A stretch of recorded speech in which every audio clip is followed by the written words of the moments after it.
Chapter 31 Repairing the House. 4. The family clan leader nodded and said, "It's not like the workshop is short of a person for a day or two. We can't let the Chen clan take care of our Gu clan's people. Isn't this a slap in the face of our Gu clan? Besides, I heard that Gu Chongrue has medical skills. In the future, if we are sick and urgently need medical attention, we might need to look for him. Don't ruin our relationship. We didn't do anything when they were separated from their family. Even if we do something now, they might not be grateful for our help." The patriarch's wife, Mrs. Wang, spoke at this time. "That's right. If we had helped them before this, that would have been the help that they so desperately needed. Helping them now would only be like adding flowers to a bouquet." Gu Chengen agreed. The main thing was that he could not stand Gu Chengru's indifferent attitude, as if he owed him 100 taels of silver. "It's better to add flowers to a bouquet than to watch and not care," the clan leader said unhappily, then paused for a moment. "By the way, don't we still have some wood in our house? Although it can't be used as a beam, it's not a problem to use it as rafters. We also have some sorghum stalk. Although it's not much, it's a kind gesture." "Okay." Gu Chengen responded unwillingly. After eating, he took his younger brother, Gu Chengxi, and got busy. The patriarch stood up and said to Mrs. Wang, "Bring some dishes over later and see if there's anything you need help with." After he finished speaking, he went out and took some sorghum stalks from the storage room, then used them to make a broom and a curtain. Although these things were not valuable, they were essential in life. Mrs. Wang came out and saw how busy he was. She sighed, picked up the basket, and went to the cellar behind them. She took out more than 10 long radishes, a big melon, 2 small pumpkins, and some dried vegetables. She placed them on an ox cart that Gu Chengen and his brother had packed and said, "Let's go. Let's go together and see if there's anything else we can help with. Then mother, do get in the cart." Gu Chengen nodded and said, "It's a good day today. Let's walk." After Mrs. Wang finished speaking, she walked out. Seeing this, the two brothers had no choice but to follow as they drove the cart. When they arrived, everyone had just started to get busy. Gu Chongrue was stunned when he saw them bringing something over. He quickly stood up and greeted them. "Aunt, Brother Chengen, Brother Chengxi, you've come." Zhu Ying also stood up and greeted everyone. "Your uncle heard you bought a house and wanted to renovate it. He was afraid there wouldn't be enough materials, so he sent some over." Mrs. Wang said with a smile. "Do give him my thanks. We really do lack wood at the moment, so don't mind if I do." Gu Chongrue hesitated for a moment before accepting it. Because regardless of whether the other party wanted to save their dignity or had ulterior motives, he had no reason to refuse at the moment. Otherwise, they would definitely be on bad terms. However, as far as he knew, the clan leader was a good person. Otherwise, he would not have given the 100 acres of land and the oil mill's dividends to the Gu family. Therefore, he decided to try to be on good terms with them.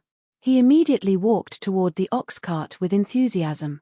On the other hand, Gu Chengen and his brother looked at Gu Chongrue, who had changed from his usual enigmatic tone to a warm and welcoming one. They looked at each other and greeted each other happily. The three of them then started to unload the cart. On the other side, Zhu Ying invited Mrs. Wang to sit and said, "Auntie, please sit down. Let me pour you a bowl of water. Don't worry about it. I came over after drinking enough water at home. Let's hurry up and make a mat so you can move in earlier." After Mrs. Wang finished speaking, she took over Gu Chengru's position and busied herself with weaving the mat. Chapter 32 Repairing the House. 5. Seeing this, Zhu Ying could only respond, "Ah, then I'll have to trouble you. Later, I will invite you and Uncle to eat dumplings at our new home." Mrs. Wang paused and said, "If there's a chance, I'll definitely try your cooking. However, for now, you should start getting your life in order as soon as possible." "I definitely will. By the way, I heard that Chongrue has medical skills. Who did he learn from?" Zhu Ying paused for a moment before smiling and nodding. "He sure knew a little, but I heard that he only learned a little from the doctors in the academy. He can cure some common minor diseases but is not sure about the rest." That's already good enough. At least you two can have a stable income with this skill. Mrs. Wang said happily. Her smile was much more sincere than it was at the beginning. When Ju Ying saw this, she understood why they were here. However, she also understood that people were creatures of profit. As long as there was something to gain, there would only be opportunities to interact. As for how things would develop in the end, it would depend on the sincerity of both sides. Then, she learned about their family's situation. The patriarch and his wife had 3 children. The eldest one was a girl. She had married a scholar from a low-income family in her early years, and now their family was working as government officials in other places. He had 2 sons. The older one, Jiyu Chenjen, had just gotten married 2 years ago. The woman was Fang Fang, a daughter of a landlord. They already had a son. The younger Jiyu Chengxi had been studying outside the family. He had been striving to be a scholar since middle school last year, but unfortunately, his path to the imperial examination had been cut off when the Jiyu family was in trouble. He was now helping to teach at the family school. After they unloaded the car, Jiyu Chenjen looked at Jiyu Chengrue curiously and asked, "I didn't expect you to be so cheerful after the separation." One must always look forward. Some things should be put down, and some responsibilities should be taken up. After Jiyu Chengrue finished speaking with a smile, he turned his head and glanced at Ju Ying. "It's good that you can get over it, but I have to say that you're pretty lucky. Your wife is not only beautiful, but also capable and kind. In the future, live your life well." Jiyu Chenjen laughed and replied after hearing that. Indeed, fortune and misfortune come together, but no one can say for sure. Jiyu Chengrue nodded in agreement. Jiyu Chengxi snorted coldly and turned to leave. Seeing this, Jiyu Chenjen laughed and said, "This kid has a one-track mind. Don't mind him. Let's go. Let's cut out the wood together and try to repair this house as soon as possible." "Thank you, Brother Chenjen." After Jiyu Chengrue finished speaking, he helped the carpenter cut the wood. At night, after everyone had left, Jiyu Chengrue and Ju Ying did a simple sweep of the yard. Just as the two finished their work, Tian Jiawang pushed in half a cart of cabbage and said, "You two are still busy. These are some cabbages that their owner doesn't want. I thought you guys would have no vegetables to eat, so I brought them over. Please don't mind them." "How could we mind? You've solved our pressing problem. Come in and sit for a while," Ju Ying said. "No, I still have to go home for dinner. Let's meet up again after you guys have finished repairing the house." After Tian Jiawang finished speaking, he slowly lifted the cart. Jiyu Chengrue quickly went forward to help push all the cabbages down and sent Tian Jiawang out. On the other hand, Ju Ying looked at the vegetables on the ground.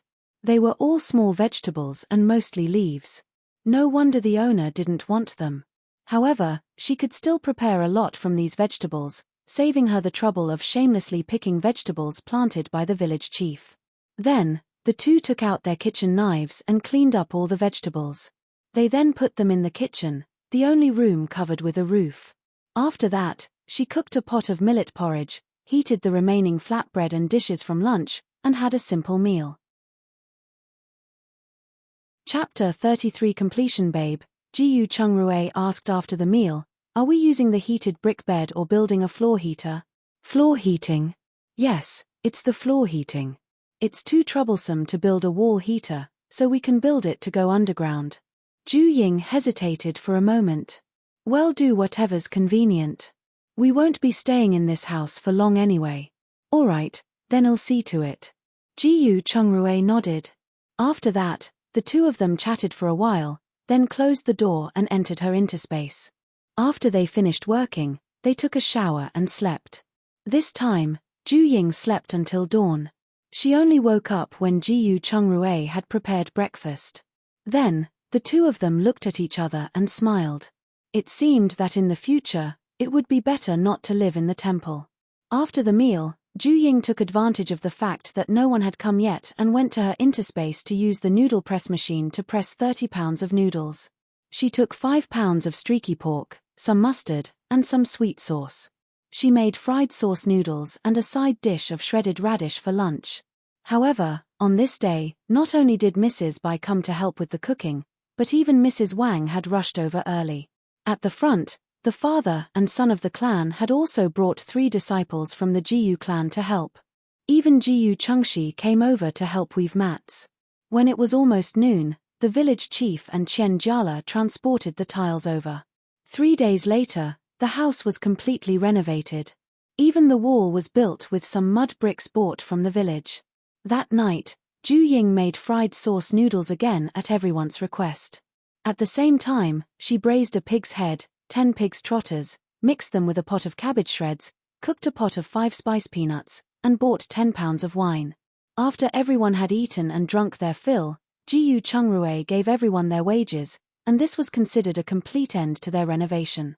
Ju Ying saw that there was still some meat sauce left, so she scooped out 2 bowls and handed them to Mrs. Bai and Mrs. Wang. "Aunties, many thanks for your help these past 2 days. This is just a small gift, and I hope you won't reject it. If you give me something else, I might not accept it. But I really wanted more of this sauce after I tried it, so I definitely won't reserve myself." Mrs. Bai took it with a smile. Yes, this sauce is the best I've ever had. You have to teach me how to make it later." Mrs. Wang nodded in agreement. "Sure, come over when you're free. I'll teach you how to blow it up step by step," Ju Ying said. "Then it's decided. After you've cleaned up the house, well, come over and learn how to make this fried sauce." After Mrs. Wang finished speaking, she invited Mrs. Bai to go out with her. After sending them off, Ju Ying cleaned up the kitchen, added more firewood, and returned to the house. She took a good look at the neat and tidy house. It really looked no different from a new one.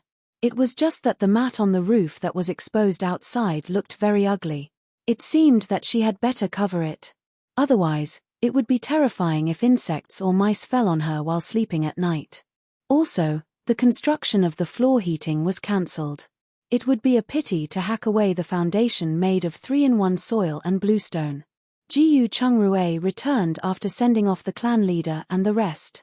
He saw her staring at the roof and immediately thought of something. "Don't worry. I scattered a lot of chemical powder on the beam. I guarantee there won't be any snakes, rats, insects, or ants. Then we'll just leave it exposed like this. It's like this over here. Let's not do anything special. At most, we can put a mosquito net on a branch or make a cover. That's fine. By the way, when will the furniture be delivered? It's in 5 days, but should we buy the blanket or take it from the space? I'll buy it. I still have some silver. We can buy a small portion tomorrow to avoid being caught." "That's right. Let's buy 2 more sets of cotton-padded clothes and some food." After that, they cleaned the house carefully again and entered the interspace when night fell. Chapter 34. Probing. The following day, after a simple meal, they went to the patriarch's house to borrow an ox cart and went straight to town. They met the Huang mother and daughter on the way, who was going to town to deliver embroidery work. The 2 of them had initially wanted to just ignore them. However, when Mrs. Huang saw them, she greeted them warmly. "Chengrui, are you 2 going to the town to buy stuff?"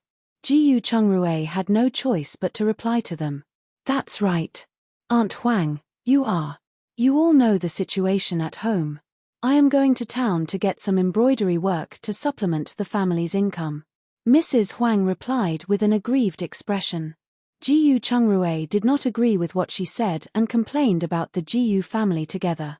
Instead, he said, "That's good. Since we're going the same way, let's go together." After that, the ox cart slowly came to a stop. "Then we don't mind if we do." Mrs. Huang immediately responded and pulled her daughter, Jiyu Ziqiang, onto the ox cart. After sitting down, Mrs. Huang looked at Ju Ying and asked, "Ying, I heard that you 2 made a lot of money by digging up medicinal herbs. Is that true? Who did you hear this from? If we're wealthy, wouldn't we be able to buy a house in town?" Ju Ying asked in surprise. "But I heard you guys spent a lot of money building your house." Jiyu Ziqiang said. "Not really. It's all thanks to the help of the clan leader and the village chief. Otherwise, we wouldn't have enough money to eat after the house is repaired." Ju Ying shook her head with a worried look. Jiyu Zicheong wanted to ask more, but Mrs. Huang pulled on her sleeve and interrupted her. She knew they wouldn't be able to get anything out of her, so she changed the subject and asked, "What are you going to buy in town? Do you need our help? The weather has been getting colder recently, so I thought of buying a bed and 2 sets of cotton-padded clothes to get through winter. We would only buy the rest slowly." That's true. Frost falls every morning now. I really can't do without cotton-padded clothes. After Mrs. Huang finished speaking, she glanced at the clothes on Ju Ying's body and then remembered that the family had not given them anything to spend the winter with. Therefore, they didn't probe further and started to chat. However, Ju Ying just grunted and laughed in response. She didn't give a reply, nor did she express her opinion. But she listened with great interest to the stories of the 2 women about their wits and courage in trying to get the housework done. When they arrived in town, Mrs. Huang got out of the cart and said, "The embroidery workshop I am going to sells cotton and cloth. Do you want to go and take a look?" "No, Aunt Huang. We have to take a look at buying a water tank and other big items first. We'll consider the rest when we come back," Jiyu Chongrue said. "All right then, we'll head over first." Mrs. Huang turned around and left after she finished speaking. After they parted ways, the young couple went to buy 1 big and 2 small tubs, followed by 10 pounds of millet and 50 pounds of black flour. When they passed by the market, Ju Ying went around to see what kinds of vegetables were available in the current season. She didn't expect that there were only radishes, cabbages, and winter melons available. Furthermore, the winter melons were quite expensive. They cost 2 coppers per pound. It seemed that the gift from the clan leader was worth quite a bit. The most popular goods sold were eggs and all kinds of dried vegetables. There was also a place that sold pickled vegetables. Ju Ying saw that the stall's business was quite good, so she spent 10 coppers on buying a pound of pickled cucumbers. After that, she met up with Jiyu Chongrue. Finally, the 2 of them went to the cloth shop. They didn't expect to see the Huang mother and daughter still waiting inside. Seeing them looking over, Ju Ying stepped forward and asked, "Aunt Huang, Zicheong, you haven't handed over your work yet?" "Not yet. The manager is currently serving 2 important clients, so we can only wait for them to finish," Mrs. Huang said as she pointed to a place not far away. Chapter 35. A reminder. Ju Ying looked in the direction she was pointing at. Sure enough, the female shopkeeper was serving a woman in her 40s who looked very strict. 2 employees were serving a well-dressed mother and daughter. It just so happened that she didn't want to have too much contact with the Huang mother and daughter, so she simply took the opportunity to say, "Aunt Huang, it seems that they won't be able to finish in a short time. You wait here then. I'll go to the other shop to take a look." "Don't. There are only 2 cloth shops in town. The Chow family owns the other one. If they recognize you, they'll definitely humiliate you." Mrs. Huang quickly stopped her and whispered, "The Chow family." "Yes, the Chow family. I heard that the shop they are using now used to belong to the Jiyu family's shop. Thank you for your reminder, Aunt Huang. Please wait here for a while. We'll go and shop around." "That's fine, but don't take too long. They should be almost done." "All right," she said, and she turned around. She walked toward Jiyu Chongrue, who was guarding the ox cart, and said, "Husband, it's busy inside. Do you have anything else to buy? We'll come back later." Jiyu Chongrue lifted his head and tugged at her slightly slanted top. "We don't have much money left, so let's buy a quilt and cotton-padded clothes first." "You're right." Ju Ying responded, sat on the ox cart, and talked to him about their following plans. After all, it was not a long-term plan to go into the mountains to dig herbs. In the end, the 2 of them discussed and decided to go into the mountains 2 more times. After winter, Jiyu Chongrue would officially start practicing medicine, while Ju Ying would sell bean sprouts at home. In a short while, the shopkeeper sent the old woman off. After sending the mother and daughter off, Ju Ying got out of the cart and walked in. The waiter immediately approached her and asked, "Missus, what do you want to buy?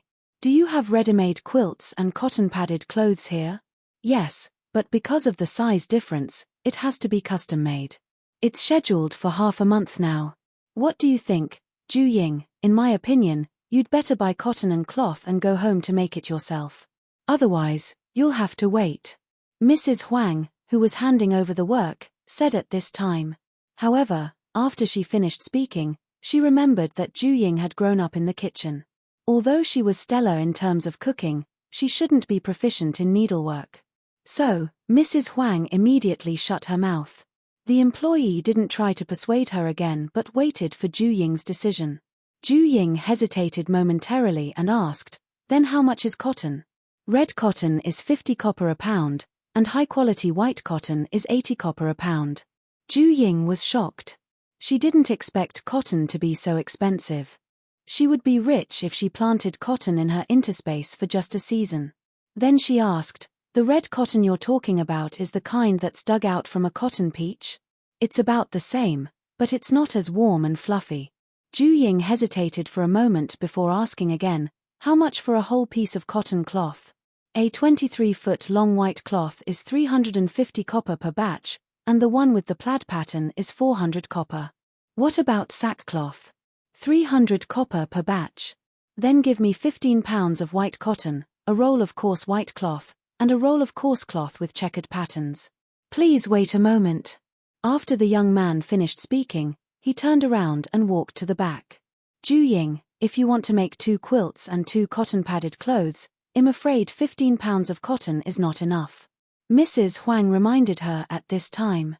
"There is a heated brick bed at home. Coupling this with our old clothes should be enough. If it's not enough, we can add more later." When Mrs. Huang heard this, she only thought that Ju Ying didn't have enough money and didn't say anything more. The shop assistant quickly brought out the 2 rolls of cloth he had prepared. Then, he took out a sack of cotton and weighted it in front of her. "White cotton is 80 copper per pound. 15 pounds is 1,200 copper. In addition to the 400 copper and 350 copper worth of cloth, the total is 1,950 copper." Chapter 36. Penniless. Wait a moment. After Ju Ying said that, she took out her money pouch. Counting the exact amount, she looked at the only 2 copper coins left in her hand and secretly broke into a sweat. Fortunately, she had listened to Jiyu Chengru's words and did not buy anything else. Otherwise, she would have made a fool of herself today. In the end, she simply gave the extra 2 coppers to the little shop assistant and asked him to give 2 medium-sized needles for the quilt.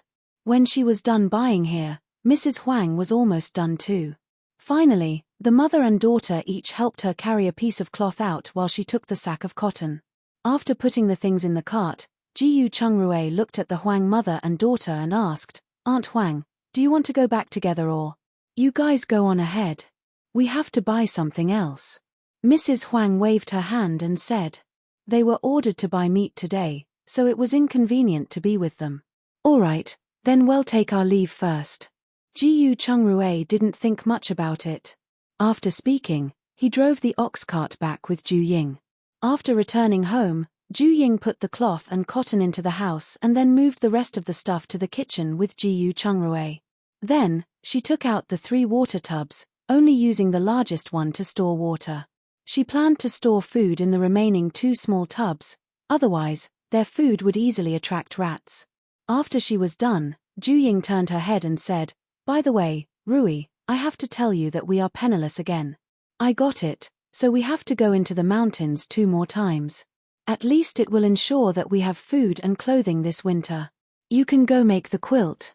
I have to return the ox cart." After Jiyu Chungrue finished speaking, he drove the ox cart and left. Ju Ying returned to the main room and looked at the cloth and scattered cotton on the bed. It seemed that she could only take the ready-made vest from her interspace. After making up her mind, she took a pair of scissors and a ruler from her interspace and began cutting the quilt and mattress covers. Just as she started, she heard Mrs. Wang shouting from outside. "Chungrue, are you home?" "Yes, Auntie, please come in." After Ju Ying finished speaking, she looked at the empty bed. She quickly took out the old quilt and threw it at the head of the bed. Just then, Mrs. Wang came in with a pile of woven goods. There was a broom, a curtain, a woven pot cover, a wooden steamer, a bamboo dustpan, a basket, and a few steamed buns. These are some things that your uncle personally made. Although they look ordinary, they are quite durable. You guys can use them first. Thank you so much. These things are what we need the most at the moment. Ju Ying quickly stepped forward to take it and put it aside. That's why people say that a new house is worth thousands. There are a lot of things that need to be added after moving. If you need anything, just let me know. Auntie, you are the best. If there's anything I really need help with, I'll let you know. That's right. You can't do everything on your own. When Mrs. Wang said this, she saw many things on the bed and asked, "Oh, you're planning to make a new quilt?" "Yeah, otherwise it'll get cold." After Ju Ying finished speaking, she invited her to sit on the bed. Mrs. Wang shook her head. "It's fine. I'm going to harvest the cabbages at home. Chung Rui said that you want to keep them for the winter. I wonder how many you plan to take. How many are there available in your house?" "Don't worry. I've planted more than 20 acres of land.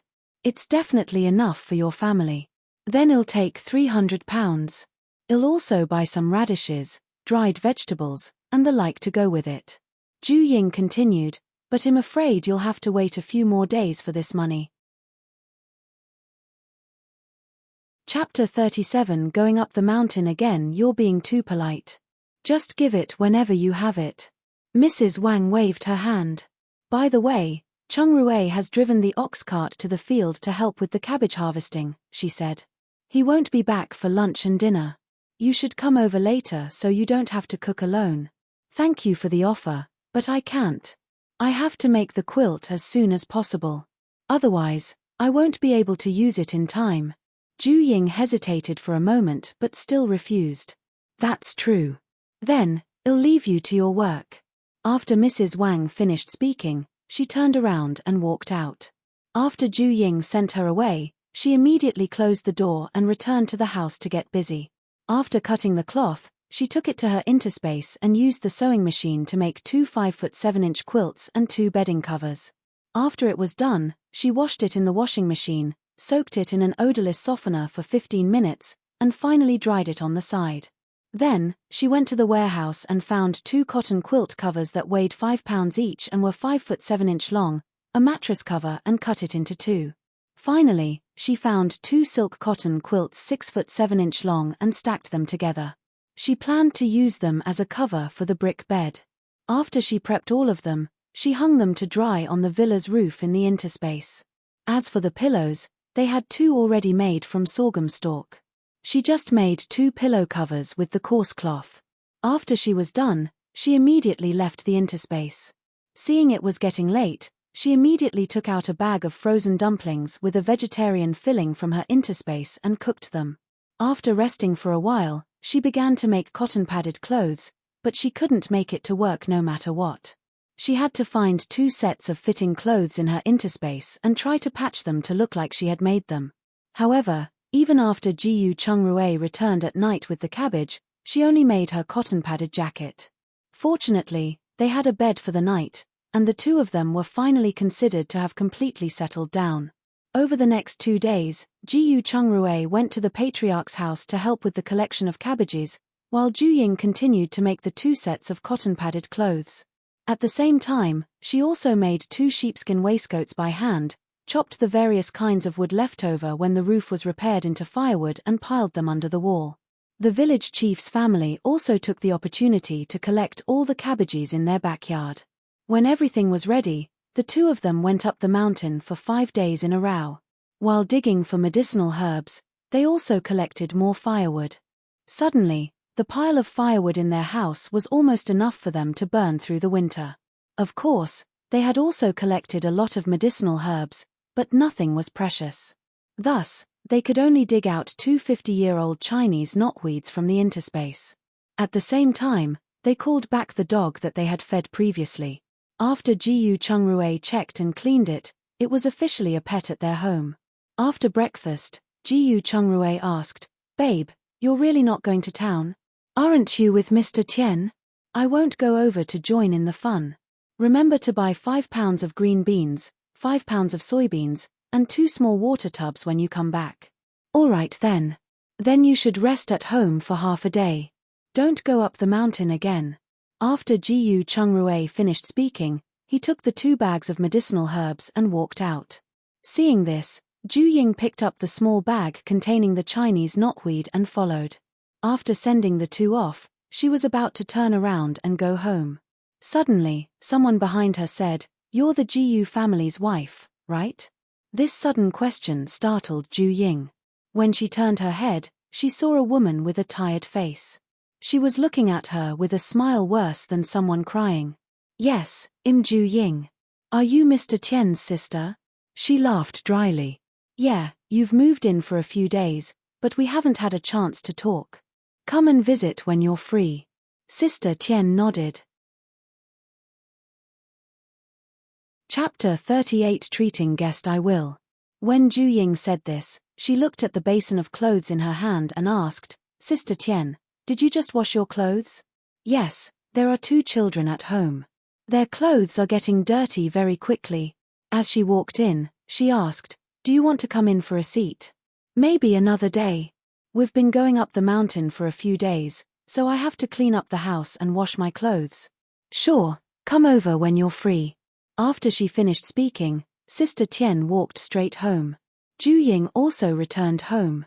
First, she tidied up the house inside and out. Finally, she threw the clothes she had changed out into the washing machine in her interspace. However, she didn't dry it inside her interspace this time. Instead, after washing it, she wrung it with her hands and hung it on the rope outside her house. As soon as the clothes were hung up, the carpenter, Tian Jiaxing, came in with a cart of furniture. Ju Ying immediately greeted him, "Uncle Jiaxing, you have done it this quickly? I knew you were in a hurry, so I made a bedside table and a stool as quickly as possible. However, you will have to wait a few more days for the dining table, chairs, and desk." After Tian Jiaxing finished speaking, he pushed the cart to the door and began to unload it. Ju Ying immediately came forward to unload the things and asked, "How many more days will it take?" "No matter what, it'll take about 10 days. "I understand. Then shall I pay you the wages in one go after that?" "No problem. I'll leave you to your work then." After Tian Jiaxing finished speaking, he pulled onto his cart and left the house in a hurry. Ju Ying took all the furniture into the house and wiped it clean. After that, she transformed the original torn quilt into a cotton curtain for the living room. When she was done, it was almost noon. She took a pound of prawns from her interspace and made a pot of fried prawns. Then, she made a serving of cabbage in vinegar sauce and heated 10 beef buns. When she was almost done, Jiyu Chungrui pushed his cart in, followed by Tian Jiawang. Ju Ying was stunned for a moment. She immediately put the pot of fried shrimp into her interspace. Of course, it wasn't that she didn't want to let him eat it, but she had never seen anyone in town sell such large prawns before. It would be hard to explain. "Hubby, Mr. Tian, you're back." After greeting them, she looked at the cart full of things and asked, "Why did you buy so many?" "Not much. Besides what you asked me to buy, I just bought some commonly used herbs." After Jiyu Chungrui said this, he handed one of the jars to her and said, "I bought a few fish on my way back. Cook 2 of them as you see fit. I want to have a drink or 2 with Brother Tian later." "No problem. Then you guys go in, drink some water, and rest for a while. The food will be ready soon." After Ju Ying finished speaking, she welcomed Tian Jiawang and carried the water tub into the house. Jiyu Chungrui immediately brought in the other tubs and the beans and welcomed Tian Jiawang into their living room. Ju Ying looked at the fish and found that there was a bass, so she steamed one. Then, she picked up a giant carp and braised it. After that, she felt it was a little shabby with only 3 dishes, so she fried a plate of peanuts and made a dumpling soup. After it was done, she brought the food to the living room. However, she didn't stay. Instead, she cleaned up and went back to the kitchen. She ate a serving of prawns with a bottle of Coke. In the living room, Jiyu Chungrui invited Tian Jiawang to eat and drink while thanking him for his help. When the 2 were almost full, Jiyu Chungrui said, "I'll have to ask Brother Tian for help tomorrow with building the shed." Chapter 39 Modification. Brother Jiyu, you're being too polite. We're neighbors, so this is a small favor that I should do. Besides, with a doctor like you staying by my side, my heart will feel much more at ease. When Tian Jiawang said this, he immediately thought of his deceased wife and child. His nose twitched, and tears flowed down. Seeing this, Jiyu Chungrui could guess what had happened. But it would be useless to try to comfort him now, so he could only say, in the future, if you need my help, just say the word. I will definitely do my best. I'm sorry for showing my ugly side. Tian Jiawang wiped his tears and replied with a dry smile. That's not true. A man doesn't cry easily, but that just means that he hasn't reached a certain point. Besides, I don't think it's embarrassing to cry for your wife and child. Instead, it shows that you value relationships. However, the dead have already passed, and I hope you can look forward. I think that your wife wouldn't want you to be immersed in the past. Tian Jiawang nodded his head and raised his glass to him. After Jiyu Chungrui drank up, he refilled their glasses and changed the topic. Brother Tian, why don't I teach you how to recognize some medicinal herbs? This way, when you go hunting in the mountains in the future, you can pick some medicinal herbs and sell them to me. It's much more of a stable income than if you just go hunting. Will it be difficult? It won't. Picking herbs isn't studying medicine. Of course, if you want to make a living out of this, there's a lot to learn. Alright, I'll listen to you. Let me know when you go up the mountain again. I will. After Jiyu Chungrui finished speaking, he invited him to eat 2 buns. After the 2 of them had eaten and drunk their fill, they pushed the cart and sent Tian Jiawang back. He began to pack up the medicinal herbs after he returned. When he was almost done, Zhu Ying finished washing the pots and came in. He immediately got up and asked, Babe, I remember I collected 5 sets of second-hand medicine cabinets in the interspace. Do you still remember? There seems to be a medicine cabinet. Are you planning to take it out directly? Yes, let's take a set first. No one will notice if it's second-hand and not eye-catching. Sure, wait a moment. I have to go look for it. After Zhu Ying finished speaking, she entered the small room on the west side of the house. Then, she flashed into her interspace and searched the warehouse with her mental power for almost a quarter of an hour before she found the medicine cabinet he mentioned. She took it out and immediately placed it in the west room. Jiyu Chungrui heard noises and walked in. Yes, this is it. 88 drawers in total. It's enough for now. Then let's put it in this room. This will be your consultation room and study room in the future. After Zhu Ying finished speaking, she stuck the medicine cabinet to the west wall. Alright, take some quicklime powder and put it in the room to absorb the water vapor. After Jiyu Chungrui said that, he began arranging the medicinal herbs according to his habits. At the same time, he told her he had made an appointment with Tian Jiawang to come over tomorrow to help build the woodshed. Babe, do you want to build another chicken coop? No, I don't want to keep chickens at home. They smell terrible in the summer. However, we can rebuild the toilet. The squatting hole of a toilet is so awkwardly positioned. Not only do we have to clean it from time to time, but we can also get water on our bodies if we're not careful. Jiyu Chungrui paused. He stopped what he was doing and turned his head. Do you still remember the earliest type of public toilet? It's the kind where the pit is inclined downward, and whatever we flush could directly rush into the cesspit. Sure. It's still better than what we have now. Jiyu Chungrui nodded and got to work. Seeing this, Zhu Ying took out quicklime and stacked it around the base of the wall. Finally, she took out the necessary stationaries and some glue for him. She turned to the kitchen and placed the remaining 2 big fish into a bucket. Chapter 40. Distributing the eggs. Zhu Ying carried the 2 newly bought water tubs into her interspace and used an electric drill to drill a few holes under each of the water tubs. After she was done, she took out 2 pounds of soybeans and green beans and soaked them in the water. She then covered them with a double layer of wet cloth. Once that was done, she moved it out of her space and placed it beside the stove. Finally, she wanted to start a fire on the stove. She carried a basket and a sickle, thinking of cutting some withered grass at the foot of the mountain and using them as a fire starter.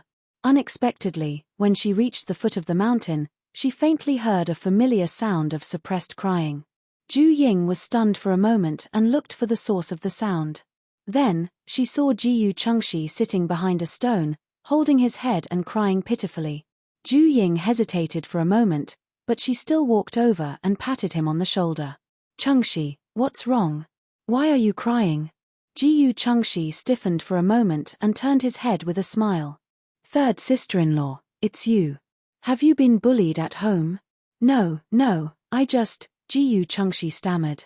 Ju Ying didn't ask any more questions, but looking at his obviously thinned face, she still reminded him, a crying child will get his milk, but you have to find the right person to cry to so that that person knows you've been wronged. Jiyu Chengxi looked at her in shock. Ju Ying knocked his head and said, I senti that right? Who would know if you were crying here? You might as well chop some wood to vent the anger inside you. After saying that, she turned around and walked toward the withered grass.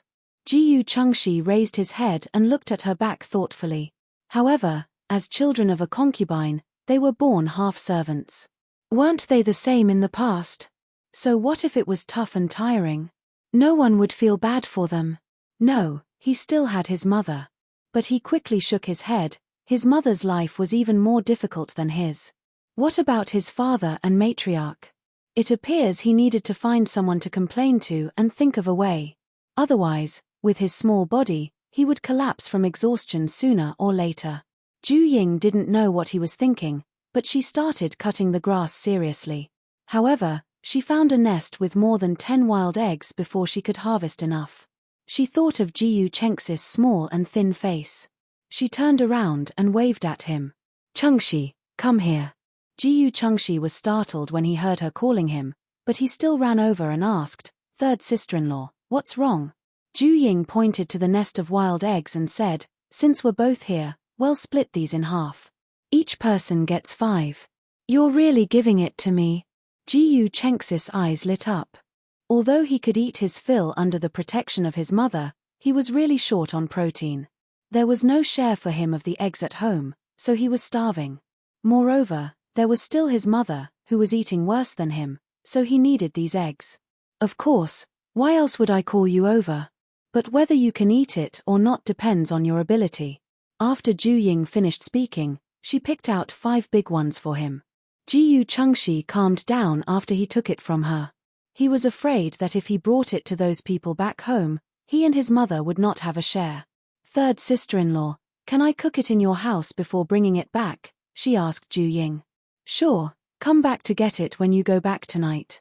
However, if you want to eat by yourselves for the long run, you have to think of a way, such as roasting whatever you get. After Ju Ying finished speaking, she asked him to put the wild eggs in the basket. Jiyu Chengxi's eyes brightened even more after hearing this. He nodded excitedly and said, I understand. Okay, but be careful. Also, you have to clean up your trail.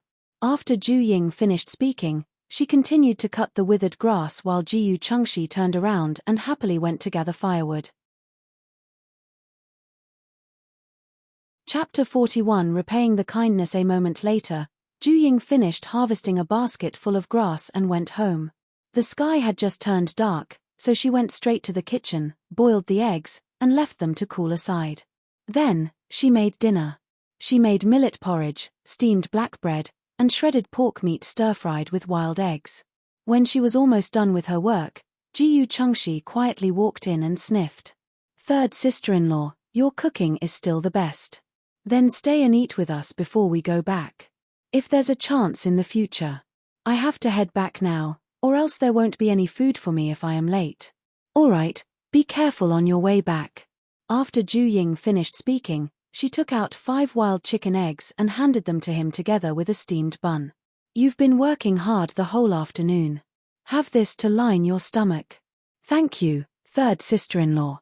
I'll take my leave now. Jiyu Chengxi hesitated for a moment but still took it. Then, he bit into the steamed bun and left the kitchen. After he left, Jiyu Chengrue walked in and asked, Did my 7th brother come over just now? Yes, I prepared some food for him. Ju Ying said as she recapped the story of the little guy crying in secret in the afternoon and how she shared the wild chicken eggs with him. Jiyu Chengrue was stunned for a moment. That's normal. How would a young master used to living like a prince stand the hard and poor life now? If you can help, then do so in the future. But we have to limit the help we provide to prevent getting us in trouble. Yeah, let's eat. Ju Ying nodded and began to scoop up a bowl of rice. After their meal, the sky was completely dark. Jiyu Chungrui took out a money bag from the west room and handed it to her. Babe, this is the remaining money after buying the medicine we needed today. It's a total of 8 taels and 3 coins. I still have 200 coppers here. 100 coppers for the chief's food, and the other 100 coppers for the furniture. Rui, you should keep these 300 coppers as pocket money. After Ju Ying said that, she returned the money to him. Thank you, my wife. Jiyu Chungrui took it with a smile. By the way, there's no need to rush the money for the furniture. I've already told Uncle Tian that we'll settle the bill in one shot. That's fine. I'll deliver the money for the food first. Oh right, I also have to give out some fish. One is for the family patriarch, and the other is for the village chief, to thank them for their help. That's true. Oh yeah, there are still quite a lot of desserts in the space. Let's give them £2 each. After Ju Ying finished speaking, she disappeared. When she came out again, she had 2 bags of peach crisps and 2 bags of date cakes in her hands. Jiyu Chungrui took the bags of dessert and said, I'll go to the patriarch's house first. Be careful. After saying that, he put the coins into the west room and went out with the snacks and fish. When he arrived at the patriarch's house, the family was eating dinner. When they saw him coming in with some things in his hand, the patriarch immediately stood up and said straightly, Chungrui, what are you doing? Why did you bring something here? Mrs. Wang also stood up and agreed. That's right. It's not easy for you too. Take them back to nourish your bodies and strive to have a child as soon as possible. After saying that, Jiyu Chungrui set aside the items in his hand and said, although I'm not well off, I can still afford to show my respect to my elders. He took out 100 coppers and said, Auntie, here's the money for the cabbage. You are being too calculative, Mrs. Wang said with a smile. Since I said that we were buying them, of course, I would pay. As for the knitted goods that you gave us, I know that it's a welcoming gift. Naturally, I won't hesitate to receive them. Not bad, you're well-mannered and polite. It seems that your studies weren't in vain all these years. The clan leader nodded in agreement. Let's sit down and eat together, he offered. Chapter 42 Explanation. It's fine, Uncle. I've already eaten before coming. You guys should hurry and eat your dinner. After Jiyu Chungrui finished speaking, he cupped his hands in a salute and turned to leave. Seeing this, the clan leader accompanied him out of the house and turned to Mrs. Wang, keep and remember to store the fish well. Don't let the wild cat get it. I know. This child sure has changed. If he didn't look exactly the same, I would have thought that he was a different person. I heard that he passed the elementary scholars test last year, which shows that he's not stupid. His strange personality from before must have been from being unable to take the series of blows to his life and having his mind in a dark place. In addition to the bullying from his family, he endured it until he couldn't and naturally had to change. But he didn't become worse, which means he's a determined person. The clan leader concluded. A reverse in personality after reaching an extreme? Jiyu Chungsi asked thoughtfully. That's right. Rather than saying it was just him, haven't you also been depressed ever since you were stripped of your position? It's a good thing we've always let you have your way, but I'm sure you've heard about the couple's life before. To be honest, I admire him for being able to survive. So, you must get out of your depression as soon as possible. The imperial examination is not the only path in this world. After saying this in a serious tone, the clan leader sat down and continued to eat. On the other hand, Jiyu Chungrui did not know that the clan leader had made a series of explanations for his change. After he came out, he returned and again took the same gifts to the village chief's house to thank him for their help. The next morning, Tian Jiawang rushed over with a shovel when the two had breakfast were having breakfast. After the two of them finished their meals quickly, Jiyu Chungrui and Tian Jiawang started to get busy. Ju Ying quickly went to the town and bought 5 pounds of pork shoulder. She called Sister Tian and her daughter over and used 2 pounds of meat and 5 cabbages to start making dumplings. Everyone had a good meal at noon, and Sister Tian helped out for the rest of the afternoon. It was not until after dark that the woodshed and toilet were completely renovated. Ju Ying asked them to stay for a big meal. After they were done with a whole day of work, Ju Ying also found that, in addition to being frugal due to being poor, Sister Tian was quite warm-hearted and did her job quickly and cleanly. Therefore, when she sent her off during the night, she asked, "Sister Tian, when will you be free? Can you teach me how to make clothes and shoes? Tomorrow afternoon will do. I'm free every afternoon." Sister Tian said after a moment of hesitation. "All right, I'll come to see you tomorrow afternoon." "Okay, but I don't have spare cloths at home, so you have to bring them yourself." After saying that, she turned around and brought the 2 children home. Next, Jiyu Chungrui took a ringing bell from the space and spread the news throughout the nearby villages that he would be available to treat illnesses. When he was free after that, he went to the mountains with Tian Jiawang. Meanwhile, Ju Ying bought another few water tanks, drilled some holes in them, and started growing bean sprouts. Whenever she had time, she would take some rolls of cloth to Sister Tian to learn how to make clothes and shoes. Of course, she would let them teach her for nothing. She would bring snacks for the 2 girls every time she went over. Since Jiyu Chengshi ate the wild chicken eggs and no longer had to go hungry at night, he became more and more daring. Every time he went up the mountain, he began to look for food to fill his stomach. In the blink of an eye, the first batch of bean sprouts had grown and could be sold.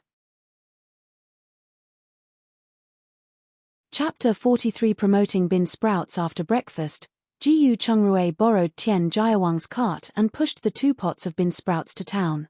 When they arrived in town, Jiyu Chungrui pushed the bean sprouts directly to a restaurant not far from the pier.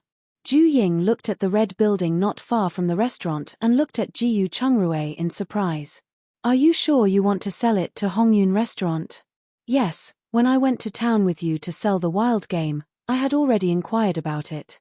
Among the 4 restaurants in this town, only manager Liu of Hongyun restaurant gave the fairest and most trustworthy prices. The key was that Hongyun restaurant is a chain restaurant, and there are rumors that there is a big shot behind it. Even if the Chiao family finds out, they won't dare go too far." After Jiyu Chungrui finished explaining, he pushed the cart and turned it into a small alley. When they arrived at the back door of Hongyun restaurant, they saw a few other vendors in front of them delivering ingredients, so the 2 of them had no choice but to line up obediently. Soon, it was their turn. Jiyu Chungrui stepped forward and greeted the middle-aged man in a long robe. "Manager Liu, Jiyu Chungrui is here with the bean sprouts we discussed." Manager Liu was stunned for a moment. He turned his head, looked at him seriously, smiled, and said, "Oh, it's you. I'll have to take a good look at the rare thing you spoke of." After saying that, he walked to the front of the cart. Ju Ying immediately lifted the wet cloth from the 2 water tanks and pointed at them. "These are green bean sprouts, vegetables suitable for stir-frying. These are normal bean sprouts. Although they can also be stir-fried, they will taste better if they go with pork. Of course, they are also delicious with fish." Manager Liu looked at Ju Ying in surprise and asked, "You must be Mrs. Jiyu. Can you cook all the dishes you mentioned?" "Yes, I've made them before. That's why I recommend them." "Oh, then I wonder if I would be able to try your cooking?" "Naturally." "All right, please bring your things and follow me to the kitchen." After Manager Liu finished speaking, he gave a few instructions to the waiter beside him and led them to the kitchen. He entered the kitchen. Because it was still early, there were only 2 kitchen helpers prepping vegetables inside. "Please go out and wait for a while," Manager Liu said to the helpers. "Yes." The 2 assistants immediately put down their work and looked at the 2 of them curiously before turning to leave. Manager Liu turned around and looked at Ju Ying expectantly. "Mrs. Jiyu, you can take a look. If you need anything else, just let me know." "Wait a moment."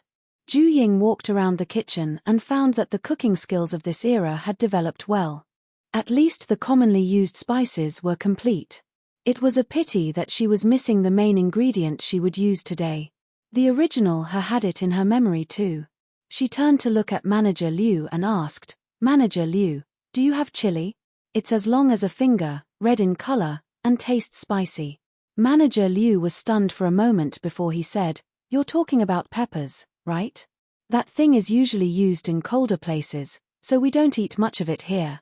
"Do you have to use it?" he asked. "Yes, then wait a moment." After Manager Liu said that, he turned around and walked out.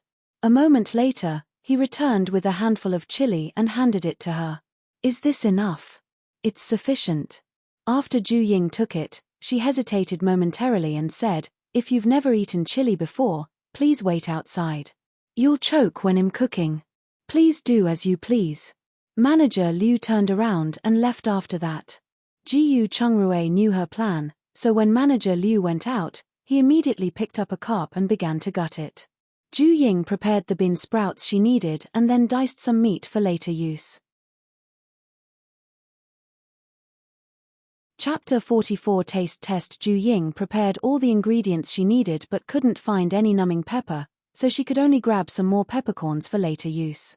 After everything was prepared, Jiyu Chengrui's fish was also ready. Ju Ying went forward to marinate the fish. She then asked Jiyu Chungrui to help keep the fire going while she started to cook. The first dish was green bean sprouts stir-fried with vinegar, followed by green bean sprouts stir-fried with chives, and yellow bean sprouts stir-fried with diced meat. After she finished filling the plates, she started to steam the fish. Because the peppercorns and chilies had to be fried in advance, half of the restaurant was instantly filled with a spicy fragrance, making others choke and cough. However, the smell was very inviting. Therefore, when Manager Liu smelled it, he couldn't wait to rush over, even though he was choking with tears and snot flowing out.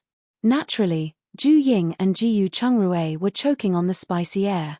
However, Jiyu Chungrui was used to spice, so he adapted to it quickly, and it lured out the hunger in his stomach. So after Ju Ying finished plating them, Jiyu Chungrui pulled on her clothes and asked, "Babe, shall we have steamed fish for lunch?" Ju Ying saw his face and nodded. "All right, let's go find a place to buy fish later." Afterward, he saw Manager Liu hiding at the door and sneezing non-stop. "Manager Liu, it's all done. Do you want to try it while it's hot?" Yes. But let's talk in a private room. It's too choking here." After saying that, Manager Liu turned around and left. He sneezed as he walked, looking very embarrassed. Ju Ying and Jiyu Chungrui looked at each other. Then, the two took the 4 dishes and informed the servers watching to help them with the bowls and chopsticks. They soon followed Manager Liu into a private room on the 2nd floor. After placing the dishes down, Ju Ying and Jiyu Chungrui sat opposite him and smiled at Manager Liu. When Manager Liu saw this, he knew they were waiting for his reply after tasting it. However, when he saw the red layer of chili on the spicy steamed fish, he didn't dare to eat it and could only ask the waiter to help him taste it. As for himself, he taste-tested the other 3 dishes. Although the stir-fried yellow bean sprouts with diced meat dish were creative, they weren't particularly outstanding, so it was just a refreshing change of a meal. The stir-fried chives with bean sprouts were delicious, and his eyes lit up immediately. The last dish was green bean sprouts with vinegar, which he had thought would be very pungent. He nodded and asked, "Did Mrs. Jiyu put white vinegar in it?" He didn't expect that there would only be a faint spicy fragrance when it entered his mouth. The key point was that the faint vinegar allowed the green bean sprouts to be crisp and delicious. Manager Liu is undoubtedly a restaurant owner, you can tell with one bite. There are 2 reasons for adding white vinegar. One is that the color is clearer, and the other is that white vinegar has a simple taste and can improve the freshness of the vegetables. Ju Ying replied, "The ingredients used are right." Manager Liu nodded in agreement and looked at the young man wearing a conflicted expression. "Isn't it just a dish? It's not that scary." The waiter rolled his eyes secretly. If Manager Liu wasn't afraid, why wasn't he eating it? However, at the urging of Manager Liu, the waiter picked up a piece of fish and put it into his mouth. After a short while, his eyes lit up, tasting it earnestly. The fish meat didn't have any fishy taste but instead had a numbing spice. The most important thing was that it didn't affect the freshness and tenderness of the fish meat. It was simply the most delicious fish meat he had ever eaten. He couldn't help but pick up another piece and put it into his mouth, wolfing it down. Seeing this, Manager Liu knew that the dish's taste wasn't bad. After seeing that the waiter didn't react to the spice, he picked up a small piece of fish and put it in his mouth. Chapter 45 Selling Recipes. Although the spicy taste was hard to accept when it first entered Manager Liu's mouth, he soon realized that the fish meat was fresh and delicious. With one mouthful, he felt that all the pores on his body had opened up, making him super comfortable. The best thing was that it also whet his appetite. After eating 2 more fish pieces, he picked up the bean sprouts and put them in his mouth. This time, the bean sprouts had not only the fish's freshness but also a spicy taste. There was no fishy smell at all. Both husband and wife looked at Manager Liu's expression and knew he was delighted with the steamed fish and the vinegar-fried bean sprouts. At the very least, they didn't have to worry about the sales of the bean sprouts. After eating 2 more pieces of fish, Manager Liu said to the young waiter, "Bring them down and let everyone have a taste." Yes. The waiter tidied up the room and brought in a pot of tea. When Manager Liu saw this, he stood up and poured a cup of tea for the 2 of them. "Mr. Gu, what's the price of your bean sprouts?" "As far as I know, bean sprouts are a new dish, so it's not appropriate to sell them at a low price at the beginning. Moreover, these bean sprouts can be sold for the whole winter, so they are one of the few greens available in winter." "Are you sure you can supply it all winter?" "Yes, but there's a limited amount. Growing bean sprouts also requires heat, so it can only be done in-house."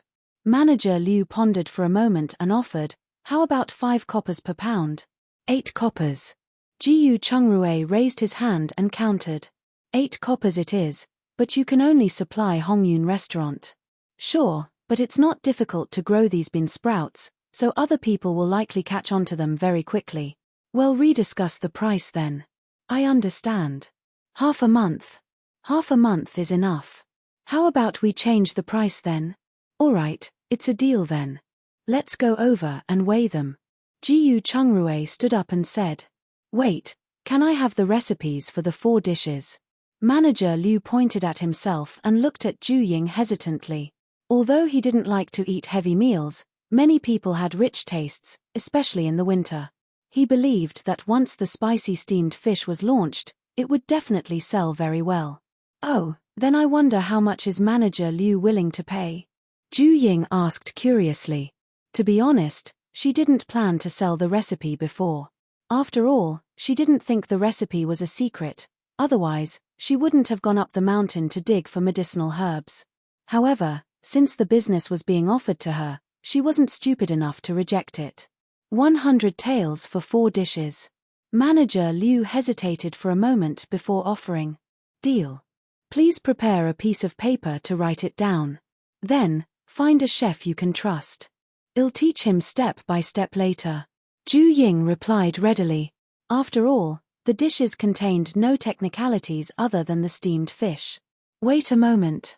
After Manager Liu finished speaking, he turned around and went outside to get a pen and paper. Ju Ying started to recite the recipe, and Manager Liu recorded it. Soon, he had written down the 4 recipes. In the end, Ju Ying reminded him, I don't know if you know about numbing peppers. It's a kind of green pepper with a strong numbing taste. The taste will be better if you change the peppercorn to numbing pepper. I've never really noticed them, and I'll try to look for them later. Let's go to the kitchen for now. After Manager Liu finished speaking, he brought them down to weigh the bean sprouts, which totaled about 50 pounds. Manager Liu paid them a check worth 100 silver and 4 copper coins. After waiting, a chef in his 30s walked in while humming a tune. Manager Liu beckoned him over and said, Mr. Ju, I've received 4 recipes today. You can learn them from Mrs. Gu. After seeing Ju Ying's young face, Chef Ju showed a dubious look. However, looking at Manager Liu's serious expression, he finally nodded and took her into the kitchen. Chapter 46 Treatment. After they were done teaching Chef Ju, the couple happily pushed the cart out the door. They first went to the bank to convert the check worth 100 taels of silver into real silver and put it in the interspace. Then, Ju Ying looked at Jiyu Chungrue and said, Let's go, Rui. We're in luck today. We're going to be able to go shopping once. Sure, let's go buy some clothes first. Jiyu Chungrui looked at the patched sackcloth clothes on her body and said, Yeah, I'll also buy you a long robe. If you're going to treat patients, you can't be looking too shabby. Ju Ying agreed. Jiyu Chungrui smiled and nodded. Then, the two of them walked toward a clothes shop. However, the two did not dare to be too eye-catching and only bought 2 sets of coarse cloth each. Lastly, they spent 1 silver on buying Jiyu Chungrui an ordinary satin robe. Afterward, they went to the grain store to buy more green beans and soybeans. Of course, the quantity was not large, but it could be used as a cover. Not long after leaving the grain store, he saw Mrs. Liu and Mrs. Yarrow each carrying a bag of snacks. They walked over while talking and laughing and quickly turned to go to the nearby jewelry store. Seeing this, Ju Ying said indignantly, These two people really have the same bad taste and are equally shameless. What else could it be? When we left the capital, our relatives and friends sent us a lot of money, so our family wasn't supposed to be in such a problematic state as it seemed. It was just that there were not many wives who could tolerate the children of concubines. So when we split up, I told the patriarch that I wouldn't care for Mrs. Liu in her old age, and my so-called father also had nothing to say. In this feudalistic society where filial piety is more important than the heavens, I can't believe you dare to say such treasonous words. Ju Ying tilted her head and whispered, but gave him a thumbs up. That's because Mrs. Liu went too far. Moreover, she was promoted to wife from concubine. She shouldn't receive any gratitude for not raising my original body, nor did she teach me a single thing. Also, she has a son of her own, so why should we take care of her when she's old? So, this is a pretty good outcome. Indeed, otherwise, our days wouldn't be so peaceful. Let's go, it's getting late. I want to go home and eat that steamed fish. Jiyu Chungrui pushed the cart and walked forward after saying that. Ju Ying saw this and immediately rushed over. On the way, they ran into Chen Jiala, driving an ox cart. Just as Jiyu Chungrui was about to greet him, Chen Jiala jumped off the bullock cart and said, Chungrui, we're looking for you. Brother Jiaxing broke his leg when he was carrying wood.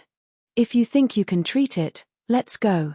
Jiyu Chungrui immediately let go of the cart in his hands and went forward to give Chen Jiaxing a thorough check.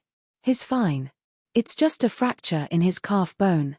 After bandaging it, he'll just need to take some anti-inflammatory medicine and rest. It's good that you can treat it. Let's head back now. After Chen Jiala said this, he looked at the cart and said, You guys head back in our cart, I'll push your cart back for you.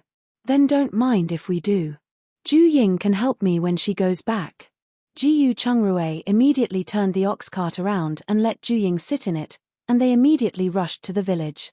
After returning home, Ju Ying went into their house and tidied up the brick bed.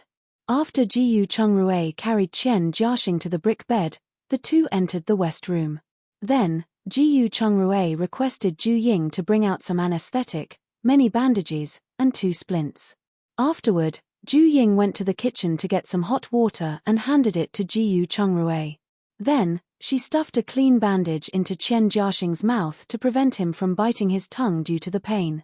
Jiyu Chungrui wrung a towel with hot water and waited until it was half-chilled before he cleaned Chen Jiaxing's leg and gave him some local anesthesia. Finally, Chen Jiala came over and helped put on the splint. Chapter 47 Instructions. After everything was done, Jiyu Chungrui brought a stool over and gently placed Chen Jiaxing's injured leg on it. Finally, he washed his hands and turned to Chen Jiala, sitting limply by the brick bed. Uncle Jiala, where are Uncle Jiaxing's family members? Do you need me to give them some instructions on cleaning his wounds? He should be here soon. He was injured on the mountain and I've already sent someone to inform his family. Just as Chen Jiala finished his words, a dog's bark came from outside, and Ju Ying immediately turned around and headed out. When she went out, she saw a burly wild dog they had taken in, raising his tail and barking at the 2 men at the door. They were Chen Jiaxing's father and brother, the carpenter who had helped repair their roof. Zhuang, go back to the shed, Ju Ying immediately shouted. Although Zhuang didn't bark out again, he didn't intend to step aside. She had no choice but to walk over and pat him on the head. Let's go home. I'll make you something delicious later. Zhuang lowered his head and whimpered twice. The dog turned around and ran into the small nest in the woodshed. Without waiting for Ju Ying to speak, Mr. Qian's father asked, Ying, I heard that your Uncle Xing is here for treatment. How's his injury? Fourth Grandpa Qian, Uncle Jiaqiang, don't worry. Uncle Jiaxing's bone fracture will be healed in 2 to 3 months. Ju Ying said as she led them into the house. That's good. Fourth Grandpa Qian heaved a sigh of relief. After entering the house, Jiyu Chungrui greeted them and brought them to the brick bed. Fourth Grandpa Qian, Uncle Jiaqiang, don't worry. Uncle Jiaxing's injuries are not severe. However, he has to take good care of himself for about a month, and it would be best if he didn't do any heavy work before the new year. Also, although the injury is not severe, it will still be very painful for the next 3 days. You have to take good care of him and don't let him get injured again. In addition, it's best not to walk for half a month. It's best to hang his leg as high as possible to reduce the pain and speed the recovery. Does he need to take any medicine? Fourth Grandpa Qian nodded and asked. Take some medicine for the first 3 days. It can stabilize the injury and reduce the pain at the same time. If he has a fever, remember to inform me. Jiyu Chungrui said after he was done with the treatment. Have a seat, and I'll get the medicine now. After saying that, he turned around and went to the west room. Ju Ying handed over 2 stools and said, Fourth Grandpa Qian, Uncle Jiaqiang, please take a seat. Ying, you go and do your stuff. We will return after getting the medicine as there are still many things to do at home. Fourth Grandpa Qian said. Sure. Then you guys can have a chat with Uncle Jiaxing. After Ju Ying finished speaking, she turned around and went to the kitchen. For lunch, they had steamed fish, which Zhuang couldn't eat. So, she went to the kitchen, took half a pound of minced meat from her interspace, and cooked a small bowl of meat porridge with crushed rice. At the same time, she took out a 3-pound carp from her interspace, sliced it, and marinated it. When she was almost done, Jiyu Chungrui walked in and said, Babe, you're pretty fast. That's right. By the way, what else do you want to eat other than the steamed fish? I'll leave it to you to arrange. I've been eating too clean during this period of time, so I'm craving something rich. All right, you watch the fire. I'll get the ingredients ready. After Ju Ying finished speaking, she took out a giant blue crab, about a pound in weight, and some crispy lotus roots from her interspace. After they were washed, the blue crab was steamed in the pot, and a dipping sauce was made by mixing purple perilla leaf and ginger. After the crisp lotus roots were soaked in water, she stir-fried them with scallion, ginger, garlic, red pepper, salt, soy sauce, and white sugar. Finally, when the porridge was ready, she asked Jiyu Chungrui to bring the porridge to the shed and give it to Zhuang. Then, the two of them worked together to make the steamed fish. Chapter 48. Increase volume. After setting up the table, the two of them looked at the dishes on the table and drooled. They had been here for half a month but had not had a good meal. Ju Ying took out a bottle of red wine and said, Come on, Rui. Let's celebrate our new life today. Of course. Oh, right. Take out the 8 crab legs for me. I'm going to clean up the crab remains. Then I'll eat the ready-made ones. After Ju Ying finished speaking, she took out the crab's 8 legs and handed them to him. Then, she found a bottle opener and popped the red wine open. Then, she took out a decanter and 2 wine glasses. After they were done, the two clinked their glasses with a smile, picked up their chopsticks, and ate eagerly. After the meal, both of them were so full that Ju Ying felt dizzy. She was too lazy to wash the dishes, so she simply put them into her interspace. Then, she thought of Zhuang's fierce look when he barked at their guests. She turned to Jiyu Chungrui and said, Rui, tie Zhuang up during the day in case someone comes over.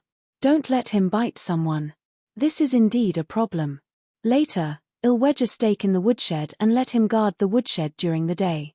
I'll let him free at night to watch our house. After chatting for a while, Ju Ying got up and made a pot of black tea to drink. After their feelings of food coma subsided, the two started working on separate things. The following day, after sending the bean sprouts to Hongyun restaurant, Jiyu Chungrui bought another batch of 7 small water tanks. Their supply of bean sprouts could not meet the demand of manager Liu, who had requested to double the amount. After Ju Ying used an electric drill to drill holes in the water tank, she looked at the row of full water tanks. She turned to Jiyu Chungrui and said, "Rui, we must dig up a ditch. Otherwise, moving so many water tanks back and forth every day is very tiring. Also, if we flush the water outside when it gets cold, the bean sprouts will probably freeze." "You're right. But it's too troublesome to build a ditch. Why don't we make a small pond and build a pipe to let the water flow out? It'll also be more convenient to wash vegetables in the future." Jiyu Chungrui turned around and walked out after he finished speaking. "Build a pond? Yes, I remember we have a glue-like material in the interspace that can replace cement." Ju Ying nodded and began to pick beans to soak. Jiyu Chungrui took the opportunity to go to Qian Jiaxing's house. After confirming that he did not have a fever last night, he reminded them of a few things to take note of and did not pay any more attention to him. After returning, he went to the mountain with Ju Ying and brought back a few stone slabs. They quickly built a platform that was only half a meter high. He also used thick bamboo as a water pipe, which led directly to the sewer in the courtyard. The next morning, the two used it when they re-washed the bean sprouts. It was quite convenient, and they didn't even need to carry more water to wash their vegetables. Following that, as Jiyu Chungrui mended Qian Jiaxing's leg, more and more people came to see him for their illnesses. Ju Ying also finished making 4 sets of clothes for them. One day, Ju Ying saw the sun shining brightly outside, so she went up the mountain to chop some firewood. After all, the fire must not be put out with the bean sprouts around, or it would be troublesome if they froze. She didn't expect to see Sister Tian walking out with a basket as soon as she went out. Ju Ying was amazed and asked, "Sister Tian, are you going out?" "That's right. I heard that Sister Hua has hatched a new batch of chicks, so I'm planning to take 2 of them. Sister Ju, do you want some?" Sister Tian turned her head and offered. "It's fine. I've never raised one before, so I'm afraid I can't keep it alive. Let's wait until spring when it's easier." Ju Ying smiled and shook her head. "That's true. I'll go over then. We'll talk later." After Sister Tian said that, she left in a hurry. As for Ju Ying, she rushed up the mountain. Chapter 49. A new source of wealth. Just as Ju Ying reached the foot of the mountain, she heard someone calling her name. She had no choice but to stop and look in the direction of the voice. Then she saw Mrs. Bai waving a basket at her from a distance. Ju Ying hesitated for a moment, but she still trotted over and asked, "Auntie, are you also going up the mountain?" "That's right. I want to go up the mountain to look for Puraria. My mother likes to drink Puraria powder, and it's a kind thought to bring it back for the new year." Mrs. Bai replied, "The Puraria powder is sure a good thing. It can clear away heat, remove phlegm and stop coughing, and beautify the skin. I'm sure Granny Bai's health will improve after drinking them." "It's true. I heard from the doctor that drinking some Puraria powder occasionally is good for a woman's body. When my mother was young, she was a servant for a large family. However, it's not easy to buy it. Even if there is some for sale, it'll be bought by the big families, so we can only go into the mountains and look for it ourselves. Your filial piety is commendable. Let's go together then. At least we will be there for each other." Ju Ying agreed. At the same time, she found a new way to make money. She had a lot of Puraria and Puraria powder in her interspace and could try to sell a batch of them later. "That's what I wanted. Let's go. It's going to be cold soon." Mrs. Bai replied with a smile and lifted her legs to walk up the mountain. Ju Ying saw this and immediately followed. However, Ju Ying soon discovered that Mrs. Bai was not aimlessly searching but had an accurate destination. She couldn't help but ask curiously, "Auntie, do you know where to find them?" "I'm not sure, but I found it near a spot here last year. I think there should be some nearby." "You're right. These medicinal herbs do grow in spots," Ju Ying replied. After that, she didn't say anything more and just followed her. Come and read on our website Wuxia World site. Thanks. After crossing a mountain, the two arrived at another hill on the sunny side. Mrs. Bai stopped and said, "I found it here last year. Let's look around the area, whoever finds it will have it. She paused and looked at Ju Ying. By the way, do you know what Pureria looks like? I know the ones that are dug out. I'll try to look for them. Ju Ying nodded. After that, the two separated and began to search all over the mountain fields. Soon, Mrs. Bai found one of them and showed it to Ju Ying, and the two went separate ways again to look for more. Needless to say, there were lots of Pureria here. In a short time, Ju Ying found 2 big roots. Just as she was feeling happy, she suddenly heard a scream from Mrs. Bai. Ju Ying was stunned for a moment and quickly looked for where the voice came from. When she saw Mrs. Bai sitting on the ground in a sorry state, she quickly went forward to help her up. Auntie, are you all right? I'm fine. I just missed a step and fell. It hurts a little, but I'll be fine. Mrs. Bai replied with a smile. Let's find a clean place to sit for a while. After Ju Ying finished speaking, she helped her over to sit on a clean stone. After this, Ju Ying also sat down beside her. She realized that Mrs. Bai had already found 4, but they were not as big as hers. I heard that people have recently been coming to Chengru's place to seek medical treatment, asked Mrs. Bai. I was afraid that no one would have dared to come to our house if it hadn't been for the recommendation of Uncle Jiala and Uncle Jiaxing. That's also because Chengru is capable. In the future, you will have a stable income and no longer need to pick herbs on the mountain on a cold day. That's true. Otherwise, if it snowed, our livelihood would be over. Speaking of snow, you should store more food at home. We have heavy snow here yearly, and it will be difficult to walk out. Thank you for your reminder, Auntie. I'll remember it. Chapter 50. Being lectured. The two of them chatted for a while before they got up and looked for more Pureria. It was not until the sun was about to set that the two of them supported each other and headed back to the village. However, no matter how fast they rushed, the sky was already dark when they returned to the village. When they were about to reach the village entrance, they suddenly saw someone walking over with a torch. Before they could see who it was, they heard a series of dog barks. They saw Zhuang running over happily. He came to the front of the two and circled 3 times before stopping. What a young couple you two are, Mrs. Bai teased with a smile.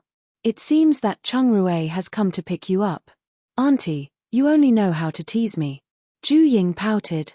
At that time, Jiyu Chengru also walked over. He was stunned when he saw Mrs. Bai and said, Auntie, so you guys were together. Just now, Tianyu was looking for you everywhere. Really? Then I'll have to hurry back. After Mrs. Bai said that, she picked up her basket and jogged back. Seeing this, Ju Ying was relieved. At least she was not injured on the mountain. Then, she handed Jiyu Chengru the Pureria tied with a rope and said, Rui, it's time to go home. Yes. Jiyu Chengru took the Pureria, called on Zhuang, and they headed back home together. When they reached home, Ju Ying prepared warm water and washed up, while Jiyu Chengru went to the kitchen to plate their food. After the meal, Ju Ying stretched her back and was about to lie down when Jiyu Chengru pulled her up and said, Don't come back so late in the future. It'll be dangerous if you encounter a bad guy. Ju Ying, who thought she had dodged a bullet, immediately sat up and replied earnestly, I'll be more careful in the future. The mountains here are much more dangerous than the mountains in modern times. Don't be complacent, said Jiyu Chengru helplessly as he tapped her nose. Come and read on our website Wuxia World site. Thanks. However, his eyes were filled with gentleness and worriedness. I definitely won't. After Ju Ying finished speaking, she leaned her head on his shoulder and said, By the way, I heard from Auntie Jiaxi that the wealthy families here like to drink Pureria powder. We seem to have quite a lot of it in our interspace. Let's sell a batch of them later. Speaking of value, the silver ear plant sells the best.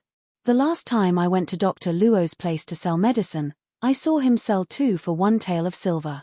That expensive?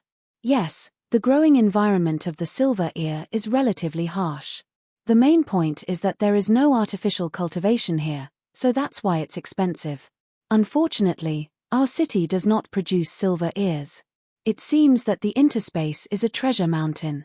Indeed, but no matter what we sell, there must be a limit. After all, the production of wild herbs is limited. I know. Why are you so sleepy? Jiyu Chungrui looked at her face and turned to ask. I'm fine, but my waist feels uncomfortable. My stomach feels cold too. Ju Ying paused and said, oh no, maybe I'm about to get my period. I'm 80% confident. Take a hot shower in the interspace, and I'll make you a bowl of grass herb drink. Jiyu Chungrui said as he turned around and walked toward the west room. Seeing this, Ju Ying turned around and took off her coat. She got the bed ready, entered her interspace, and took a hot bath in her bathtub. When her hair was almost dry, she put on her pajamas and went out of the space. When she came out, Jiyu Chungrui had already boiled the medicine and was sitting in front of the bedside table, reading a book. When he saw her come out, he pointed at the medicine and said, drink it quickly. After you drink it, go to bed and rest. I'll do all the work inside the interspace. Ju Ying nodded. She picked up the medicine, tried it, and found it almost chilled. She downed it and asked, when will you enter the space? Chapter 51 Advice. I will finish this chapter before entering, said Jiyu Chungrui as he lowered his head and continued reading. Ju Ying saw this, and she took a table lamp out of her interspace, replaced the oil lamp in front of him, and then closed the red curtains on their windows. This way, no one would notice the abnormality of their lights. About an hour later, Jiyu Chungrui put the book in his hand down and said, babe, you should rest. Send me in. Okay, Ju Ying responded, took his hand, and sent him into her interspace. When she came out, she looked at the booklet on the table curiously, wondering if she had become illiterate after transmigrating. When she saw the old words and characters on it, she finally heaved a sigh of relief. At least she could recognize 70% to 80% of it. Then, she found it was a history book, so she got under her blanket and read it with curiosity.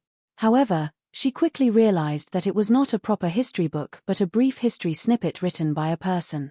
It was just what she wanted, so she began to read it. After 2 hours, she finally finished reading it, and she realized that this continent was utterly unfamiliar to her. The Ming dynasty had no connection with the Ming dynasty in their original world. The only similarity was that, because of the relative richness of the land, enemies on all sides surrounded them, and there would be large and small battles every year. The location of Dongyang Prefecture was similar to that of Shandong, the place they were in. The only difference was that Dongyang had more mountains and rivers and was more prosperous. Then, she put the book back in its original place and went into the interspace to boil a pot of water for herself, planning to make 2 cups of milk. Then, she looked outside and saw that Jiyu Chungrui was already drying the herbs. She walked over and said, Rui, do you need any help? Why did you come in? Is your waist still uncomfortable? It's still a little sore, but it's not a big deal. I can finish this little work very quickly. Why don't you go and cook something to eat? We can go to sleep after a small bite. All right, he said. Ju Ying responded and turned back to the villa. Just as she was about to cook some small wontons to eat, she suddenly felt discomfort and immediately took a sanitary towel to the toilet. When she came out again, she felt her back was sorer than ever, with her stomach uncomfortable. Soon, she was covered in a cold sweat. This was new to her, as she always had smooth sailing periods in her past life. She just sat at the side and started to cook the wontons. Jiyu Chungrui returned from work and saw her head full of cold sweat. He quickly washed his hands and came over. Babe, are you feeling uncomfortable? Yes, it's already here. Ju Ying replied absent-mindedly.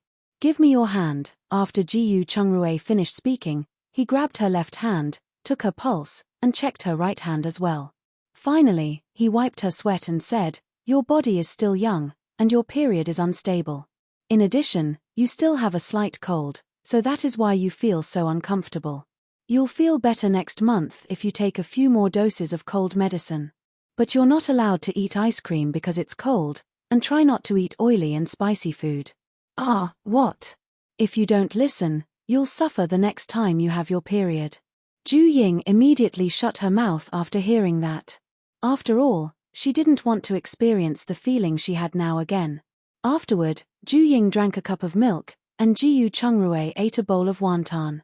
The two of them went out of her interspace to sleep after they were filled. However, once Ju Ying lay down, she felt uncomfortable no matter her position. Her waist was in such discomfort that it might well be broken, and she couldn't sleep at all. Ji Chungrui saw that, but there was nothing he could do. She was on a period, and he could not give her any drugs for this. He could only reach out and gently rub her stomach. Chapter 52 House Call. Although Ju Ying didn't feel the slightest relief, she didn't dare to move again. Otherwise, neither of them would be able to get up tomorrow. Sure enough, Ji Chungrui fell asleep soon after she quieted down. However, Ju Ying couldn't sleep. She tossed and turned for half the night and changed her sanitary napkin twice. She didn't fall asleep until it was almost dawn. When she woke up the next day, the sun had already risen. She could hear running water outside and knew he was tending to the bean sprouts. Then, she quickly went into her interspace to wash up, came out, put on her clothes, and went to the kitchen. She took water from her interspace and washed the bean sprouts with him. After they were done, Ji Chungrui turned his head and asked, "You didn't sleep well last night, right? Your eye bags are heavy." "Yeah, I never thought that menstruating could be so torturous. I can only say that you were lucky in your past life. So, you must be more careful from now on, understand?" "I understand." Ju Ying was persuaded this time. "I've made red date millet porridge. You can take out some bok choy and stir-fry them, and it'll go well with the steamed buns." "Understood." Ju Ying took out the things he had mentioned, then sat aside and started a fire. After the meal, Ji Chungrui borrowed a small cart and was about to go to town to deliver the bean sprouts when a woman suddenly ran in, causing Zhuang to bark loudly. The woman immediately retreated in fear. Ju Ying quickly stepped forward to stop him and asked the woman, "Hi, is there something you need?" My husband went hunting in the mountains and was bumped by a wild boar. I'm here to ask Dr. Jiu for help." The woman patted her chest in fear. "How are his injuries?" Ji Chungrui asked. "I'm not sure, but there's a cut on his stomach, and his intestines seem to be flowing out. Come and read on our website Wuxia World site." "Thanks," Ji Chungrui replied, after a moment of hesitation. "That's very serious. I'm only 30% confident in treating him, so why don't you go to the town and get a doctor? Such a severe injury could only be sutured. More importantly, it might still not be enough to save the patient." However, no suturing technique was learned in the original Ji Chengrui's memory, so even if he wanted to make a move, he had to get their guarantee. Otherwise, if something really happened, he would be unable to bear the responsibility. The woman's eyes brightened. No, my husband was dragged back from the town. Let alone 30%, even a 10% chance is fine. I'll say the worst case is that I can't guarantee anything." "I know. Do treat him as long as there's a chance." "Okay, wait a moment. I'll go pack my medicine box." After Ji Chungrui finished speaking, he glanced at Ju Ying, and they walked into the house together. When the woman saw this, she immediately retreated to the door and began to walk around uneasily. After Ju Ying entered the house, she immediately took out the first aid box from their previous life and handed it to him. When Ji Chungrui saw this, he only took out a suture needle, strings made from animal guts, a silver needle, a bottle of iodophor, and cotton. He did not take out anything else. Then, he looked at Ju Ying. "You look for Brother Tian later and ask him to send the bean sprouts over. You don't have to go." "I know." Ju Ying nodded. After he left, she put away the first aid kit. However, she did not intend to trouble Tian Jiawang. Instead, she locked the door and pulled the cart to town. However, she regretted it halfway through. At first, she didn't think much of it, but the long distance was sure to be tiring physical work. This also gave her the idea of buying an animal to pull their cart. Manager Liu, waiting at the town's entrance, was stunned when he saw her from afar. He immediately went up to her and asked, "Mrs. Jiu, why are you the one here to deliver the goods today?" "My husband had an emergency, so I had to come. I hope I didn't delay your business." Ju Ying raised her head and asked with a dry smile. Chapter 53. Take on the job, I see. Let me take over it since you're sweating heavily. After saying that, Manager Liu went forward and took the cart. Ju Ying accepted his offer after hearing this, as her waist was really sore.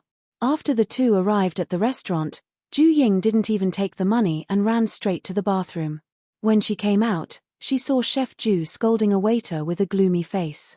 Ju Ying listened for a while and knew that the quality of the tofu was too poor. She went up to look and found it was still okay. It was just that the filtering wasn't done well, and the taste would be off.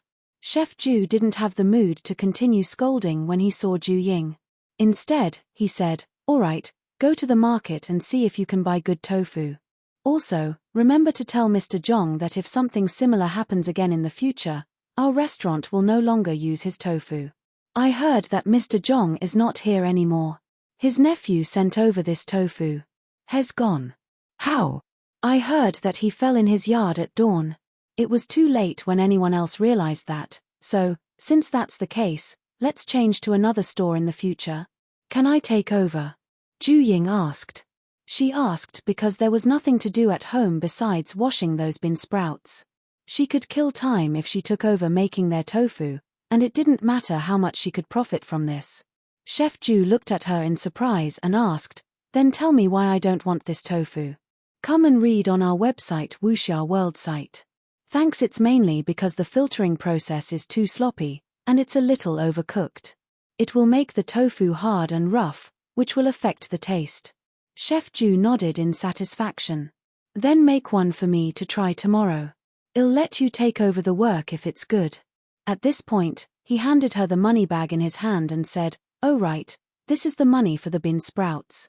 Also, Manager Liu wanted me to pass you a message. He wants you to deliver the vegetables earlier if possible." "All right, I'll leave you to your work then." Ju Ying took the money bag, nodded, then turned around and pushed the small cart out. After leaving Hongyun restaurant, Ju Ying went straight back. On the way, she bought a pound of salted pork from the grocery store. When she saw someone selling dried preserved vegetables, she purchased 2 pounds of them and planned to make some steamed pork later. On the other hand, Jiyu Chungrui followed the woman to her house and found out they were of the same clan and had the surname Jiyu. However, they were almost 5 times removed and distant relatives at best. He greeted the people guarding the door and went straight into the patient's room. After carefully examining the injured man, he found that although the injury was severe, it was not fatal. It was just that he had lost too much blood, and it looked scary. He had to be treated as soon as possible, or he would die of blood loss. He retreated and said, "I'll say the same thing. I'm only 30% confident. If you want me to proceed, I will try my best, but if, just don't blame me." "Sure, please treat him as long as there's a glimmer of hope." The woman hurriedly nodded. "How much silver do you need?" A middle-aged man asked worriedly. "We're from the same clan, so the treatment fee is free, but you'll have to pay for the medicine." After saying this, Jiyu Chungrui pondered for a moment and said, "If everything goes well, 1 tael of silver will be enough. Of course, you'll still have to buy more medicine for his recovery. We are in debt to you, Chungrui. Well, proceed with the treatment." The older man sitting in the middle, who had been frowning, spoke. "All right, get me a pot of boiled water as soon as possible. Remember to wash the pot clean and not leave a single oil stain in it." After Jiyu Chungrui finished speaking, he asked for an oil lamp and entered the room to stop the bleeding with his silver needles. Chapter 54. Treatment. After the hot water was ready, Jiyu Chungrui carefully cleaned the external part of the wound. After cleaning up, he carefully treated the wound with iodophor. After repeatedly checking to ensure that there was no dirt left, he used his silver needles to stimulate the patient's acupoints to achieve the effect of local paralysis. He got 2 men to come in and hold the patient down. Then, under the dumbfounded gazes of everyone, the wound was quickly and carefully stitched together. After he was done, he sat at the side and said, "You can cover the patient with a blanket now. Remember, the blanket must be clean. It's best if it has been exposed to the sun, or it'll be easy to get the wound infected. We know about this. We just hung the blanket to dry," one of the men said. Then, he went and brought a new blanket over. Seeing this, Jiyu Chungrui took a pen and paper from his medicine box and wrote down a prescription. Go to Luo's pharmacy to get some medicine as mine isn't complete. After speaking, he handed the prescription to one of them and gave a few more instructions to the people present. After chatting for a while, he turned around and walked out. At the same time, he also understood that this family's seniority was the highest in the Jiyu clan. Although the older man from before was about the same age as the patriarch, he was one generation older. Even the patriarch respectfully addressed him as his 9th uncle, while Jiyu Chungrui addressed him as his 9th grandpa. He had to address the injured patient as his 13th uncle. When he reached the house door, he saw Ju Ying coming back with a small cart. His face suddenly turned dark, but he didn't lose his temper. Instead, he took the small cart and returned it to the Tian family. When the two of them returned home, Jiyu Chungrui helped her to her seat and said, "What do you want to eat for lunch? I'll make it." Ju Ying didn't reject his offer. She took a piece of tofu and half a pound of pork from her interspace and said, "You can make anything you like. There are still a few steamed buns in the interspace, and it's enough for us to eat." Jiyu Chungrui took the 2 ingredients and turned to leave. Ju Ying lay flat on the brick bed, and suddenly her waist felt much better. Come and read on our website Wuxia World site. Thanks honestly, she had never thought lying flat on a hard surface would be so comfortable. It seemed that she would have to be more careful in the future. After the meal, Ju Ying told Jiyu Chungrui that she had accepted the tofu business. Jiyu Chungrui frowned. There are 3 hardships in life: riding a boat, forging iron, and selling tofu. We don't lack money, so I think we should just forget it.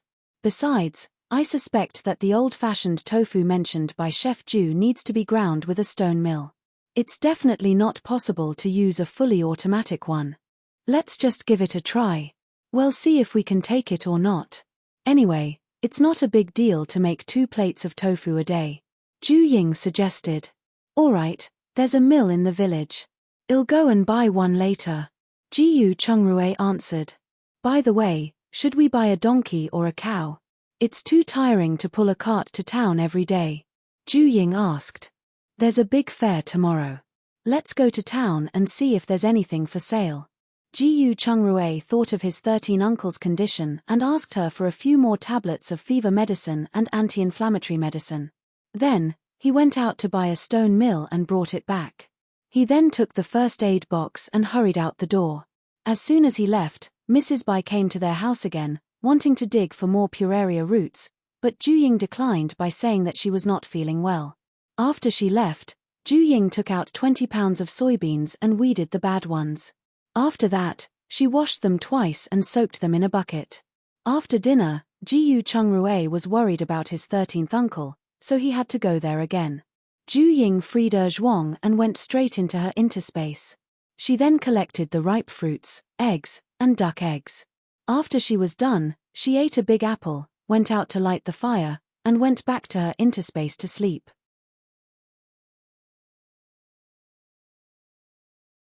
Chapter 55. By a donkey. Ju Ying woke up early the following day. After washing the bean sprouts, she started the stone mill to grind the beans. However, just as she set it up, Jiyu Chungrui rushed back to take it and said, "Leave this to me. Go back and sleep for a while before you catch a cold." "I'm fine. I slept in the interspace last night and feel much better now." Ju Ying said this, then changed the topic, asking, "Oh right, what's the situation? Is he better now?" "Fortunately, I gave him a special anti-inflammatory pill before bed last night. Otherwise, he would have been in danger. But when I went back, he was already stable. I'll take a look when I come back from town. If the fever doesn't come back, he should be fine," Jiyu Chungrui said as he started to push the mill. Ju Ying didn't say anything after hearing that. Instead, she took a spoon and began to scoop up the beans. However, according to Chef Ju's request, she only managed to make 1 plate of tofu. After boiling the soy milk, she skimmed it to make a few pieces of dried yuba, and the rest was pressed into dried beans. After everything, there were 2 bowls of soy milk left. Ju Ying took a bag of half-finished deep-fried dough sticks from her interspace, fried them, and the two had a warm breakfast. After the meal, Ju Ying marinated the dried tofu and stamped out the fireplace. She went to town with Jiyu Chungrui to see if the tofu could pass the chef's test and buy a donkey cart. Ju Ying's tofu making skills were quite good, so Chef Ju happily handed the work to them and ordered 2 plates of tofu daily. However, the price was 1 copper cheaper than the outside, 4 coppers for 1 pound. Fortunately, the couple were satisfied as they didn't have to peddle their goods. After leaving Hongyun restaurant, the two went to the market and bought 10 pounds of ribs. Then they went to the livestock market. As soon as she entered, a man in his 20s approached her and asked, "Do the two of you want to buy an ox?" An ox that came of age 2 years ago only cost 15 taels of silver. A yellow ox? Jiyu Chungrui asked. Come and read on our website Wuxia World site. Thanks, it's a yellow ox. We can't raise buffaloes with the weather here.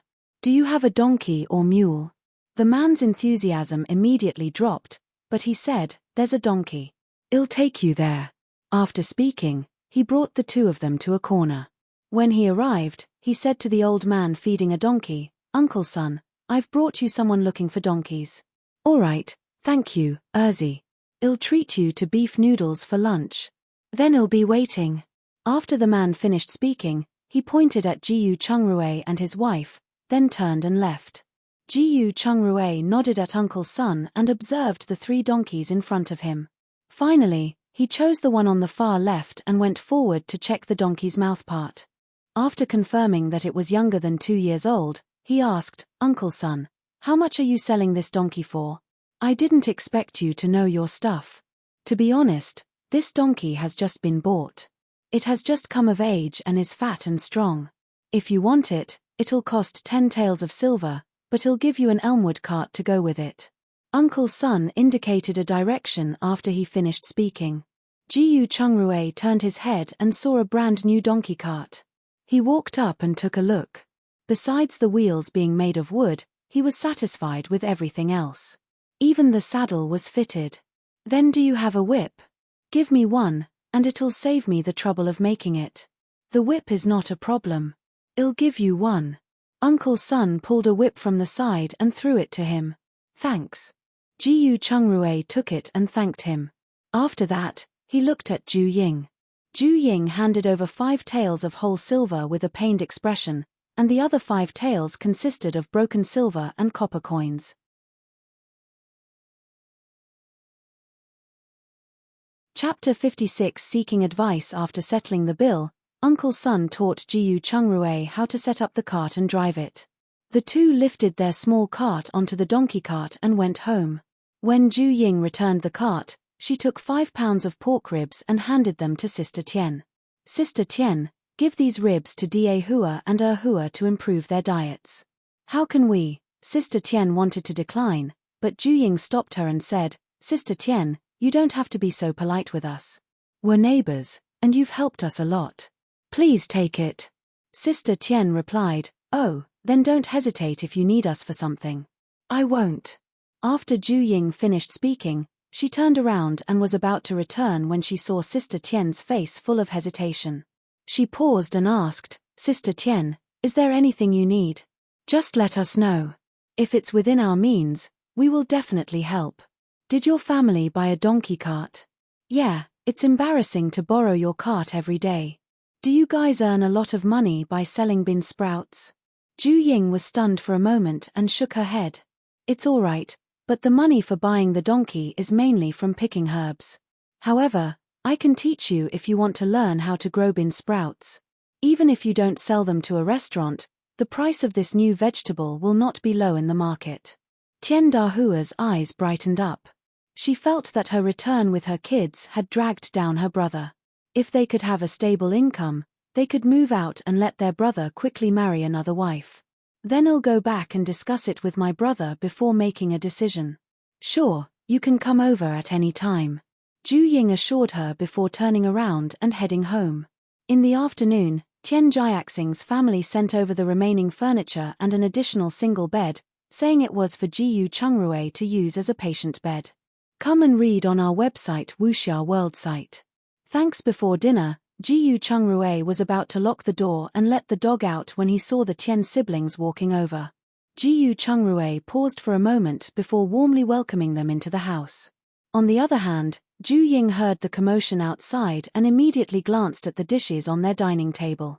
There was braised tofu, pork ribs, fried cabbage, and rice.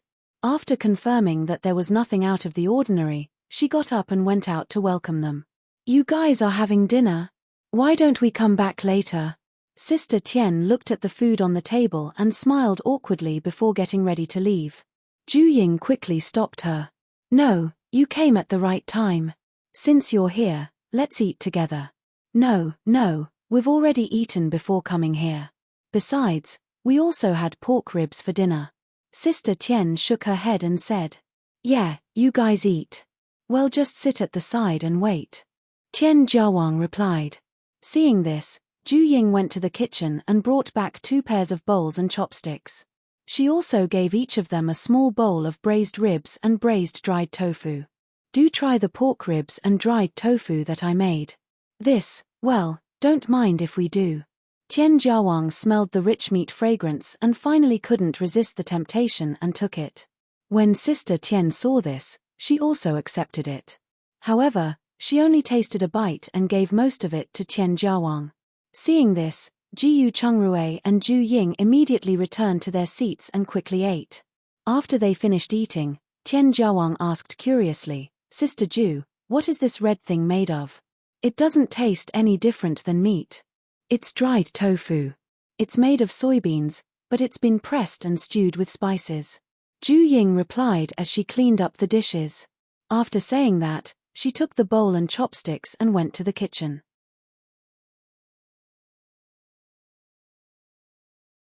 Chapter 57. Teaching the techniques. After she left, Jiyu Chungrui remembered that Ju Ying had previously mentioned that Sister Tian wanted to learn how to grow bean sprouts. He looked at the Tian siblings and said, "Brother Tian, Sister Tian, you're here for the bean sprout, right? It's about bean sprouts, but not about growing them. I want to take some of your stock from you and sell it in the market." Tian Jiawang quickly replied. All these recipes were family secrets, and he didn't want to pry into them. How else would they get along in the future? Jiyu Chungrui was astounded for a moment. "I'm afraid I'll have to disappoint you then. Our kitchen has limited space, and it's already difficult to provide the bean sprouts for Hongyun restaurant, so you should grow them yourself."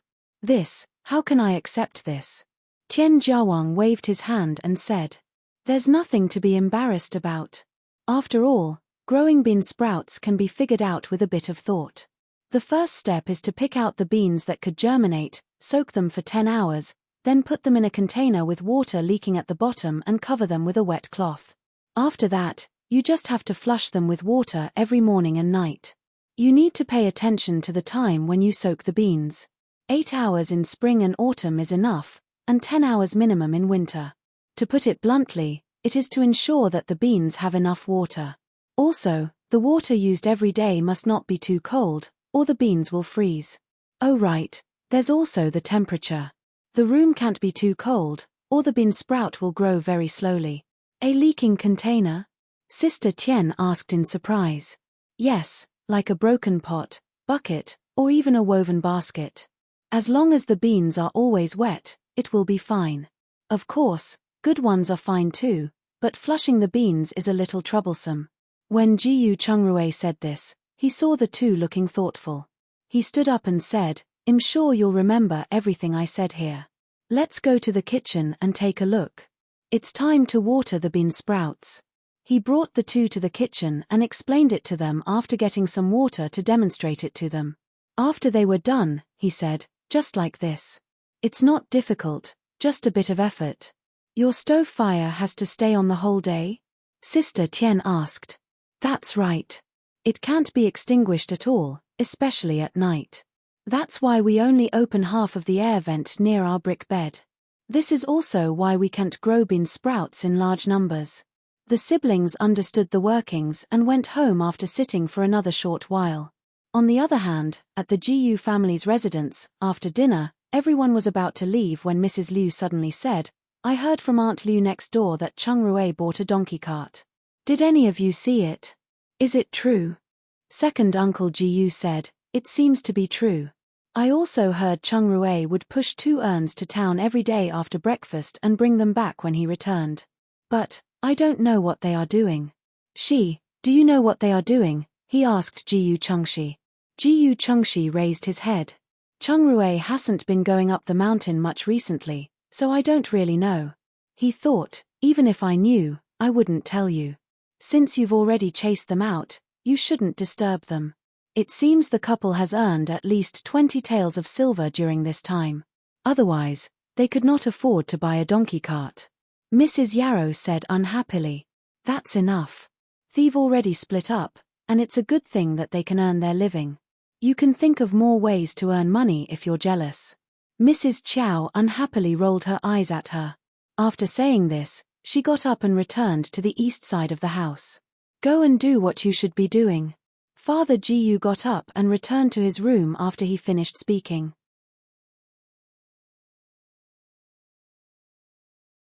Chapter 58 Persuasion. When Mrs. Liu saw this, she immediately followed up and said excitedly, Darling, since Chung Rui earned so much money, do you think we should go and ask them to pay their dues? Filial piety dues? Did you give them a house or land? Besides, I'm not old enough that I can't walk. Father Jiyu turned his head and replied in an unpleasant tone. He flicked his sleeves and went directly to one of his concubines, Mrs. Guo. What do you mean? Mrs. Liu said indignantly, but before she could finish her words, she saw Father Jiyu enter Mrs. Guo's room, and she was so angry that she snorted hot air. Mother, you should know better than me how Chung Rui left the family. I think it's best if you don't have any ideas about Chung Rui in the future. Otherwise, you will likely hit the hornet's nest instead of getting the honey you want, causing more trouble than it's worth. Besides, Chung Rui knows medical skills. We might need him in the future, so it's better not to make things too ugly between us. The second son, Jiyu Changye, walked in and continued, Otherwise, if father's affection for you is gone, our days here will be difficult. How could that be? Your father and I were childhood sweethearts. All these years, he has never left me. Mrs. Liu said indifferently. You, too, know that it's been so many years, but don't forget that no matter how deep a relationship is, it will fade.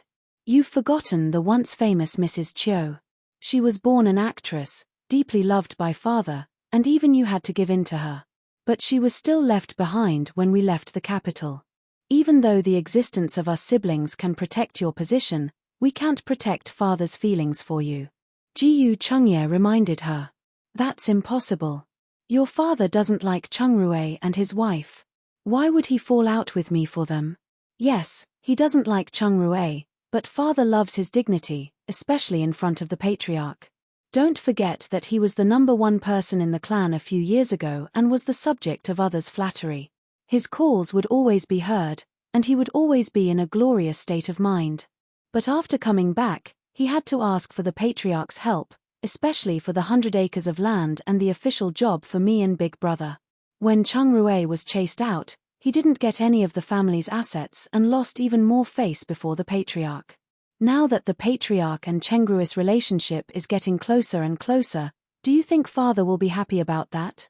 If you ask father to go over to demand Chung Rui for money, not only will he lose face before Chung Rui, but would father have any more dignity if the patriarch hears about it? Moreover, I've seen the family separation agreement. It clearly states that since Chung Rui isn't getting any of the family assets, has not responsible for father's retirement. However, they will pay for father's medical expenses according to the village's rules. Of course, what Jiyu Chengye didn't say was that it indicated that it didn't include Mrs. Liu. But he wasn't afraid of this. After all, the family property of the first household would all belong to Jiyu Chengye. If he couldn't afford to care for his mother, others would look down upon him.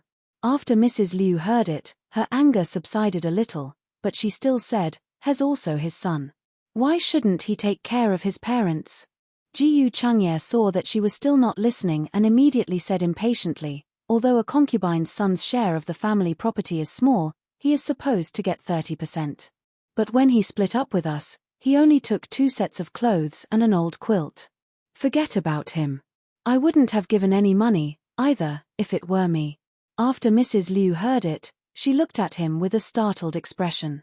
Seeing his firm eyes, she didn't know what to say for a moment. Jiyu Chengye didn't want to say it like this. After all, everything his mother did was for him.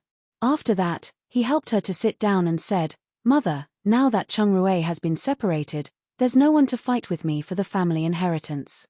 So, you should return to your previous attitude toward the family. Otherwise, father might stay away from you."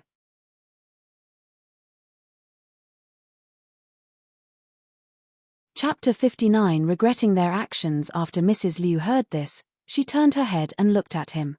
Although she didn't say anything, she gradually calmed down and reflected on her life after returning.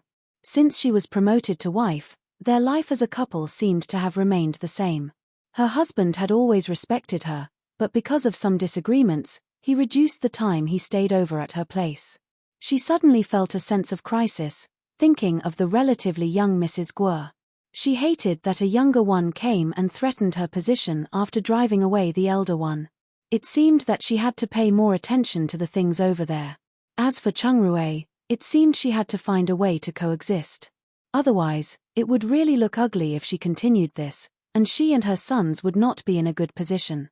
The main issue was that her children were planning to find a partner, so she could not ruin their reputation. "Chengye, you're not young anymore. What kind of girl do you like? I'll help you arrange a marriage before the new year," she said. "Mother, here we go again. I don't want to look for a girl now.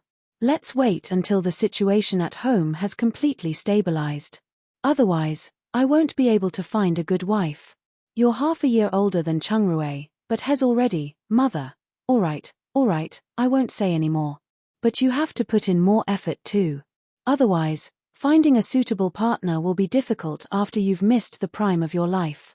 I know what I'm doing, but you can also go out and look for potential candidates in the nearby families, as marrying is a big matter that can't be taken lightly.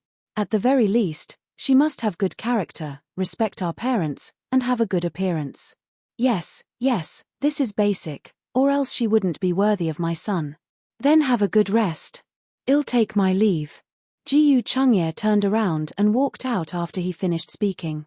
After he left, Mrs. Liu looked at the empty house and suddenly felt a burst of loneliness. Her heart was filled with hatred toward Mrs. Guo. It seemed that she shouldn't mess around in the future. On the other hand, Mrs. Yarrow was washing second Uncle Gus' feet as she asked, "Darling, why do you think Chengruo goes to town every day? Does he really earn that much money? I didn't even ask. How would I know? However, I heard that Chengruo's medical skills were excellent. He was the one who treated Chen Jiaxing's broken leg, and has now able to walk with a walking stick. What about ninth uncle's 13th son? Didn't he get hit by a wild boar? I heard that his intestines fell out, and I didn't expect Chengruo to be able to save him. I've also heard about that. Didn't they say that he couldn't leave his bed? Could he really survive? I heard this from the person who accompanied them in the past 2 days. Do you think they are bluffing? So in the future, we must soften our tone toward them and improve our relationship. We might need their help in the future. Now, Big Brother and Mrs. Liu are probably regretting their actions," Mrs. Yarrow said with a gloating expression. Second Uncle Jiyu looked at her intensely and said, "It's good that you know. I don't want to regret the same thing one day, so you're not allowed to deduct the expenses of the son, mother and son again." After hearing this, Mrs. Yarrow paused and said, with a dark face, "Did Mrs. Sun make up stories about me in front of you? Do you think I'm blind? I only have 2 sons, and I'll be counting on them to take care of me when I'm old. So, you'd better put away your little thoughts. Don't go too far." Hearing this, Mrs. Yarrow did not retort as she held back her anger and walked out with the tub of feet water. Just in time, she saw Mrs. Sun sneakily go out of the back door. After being stunned for a moment and making sure she didn't see wrongly, she put the tub of water aside and quietly followed. You're tuning in to the Dreamy Chapters YouTube channel. We're so grateful for your support, and don't forget to subscribe to join us on this incredible journey through captivating stories. Your generosity through donations truly makes a world of difference, as it's the primary source of revenue that allows me to expand and enhance this channel for you. Thank you from the bottom of my heart for being a part of this adventure.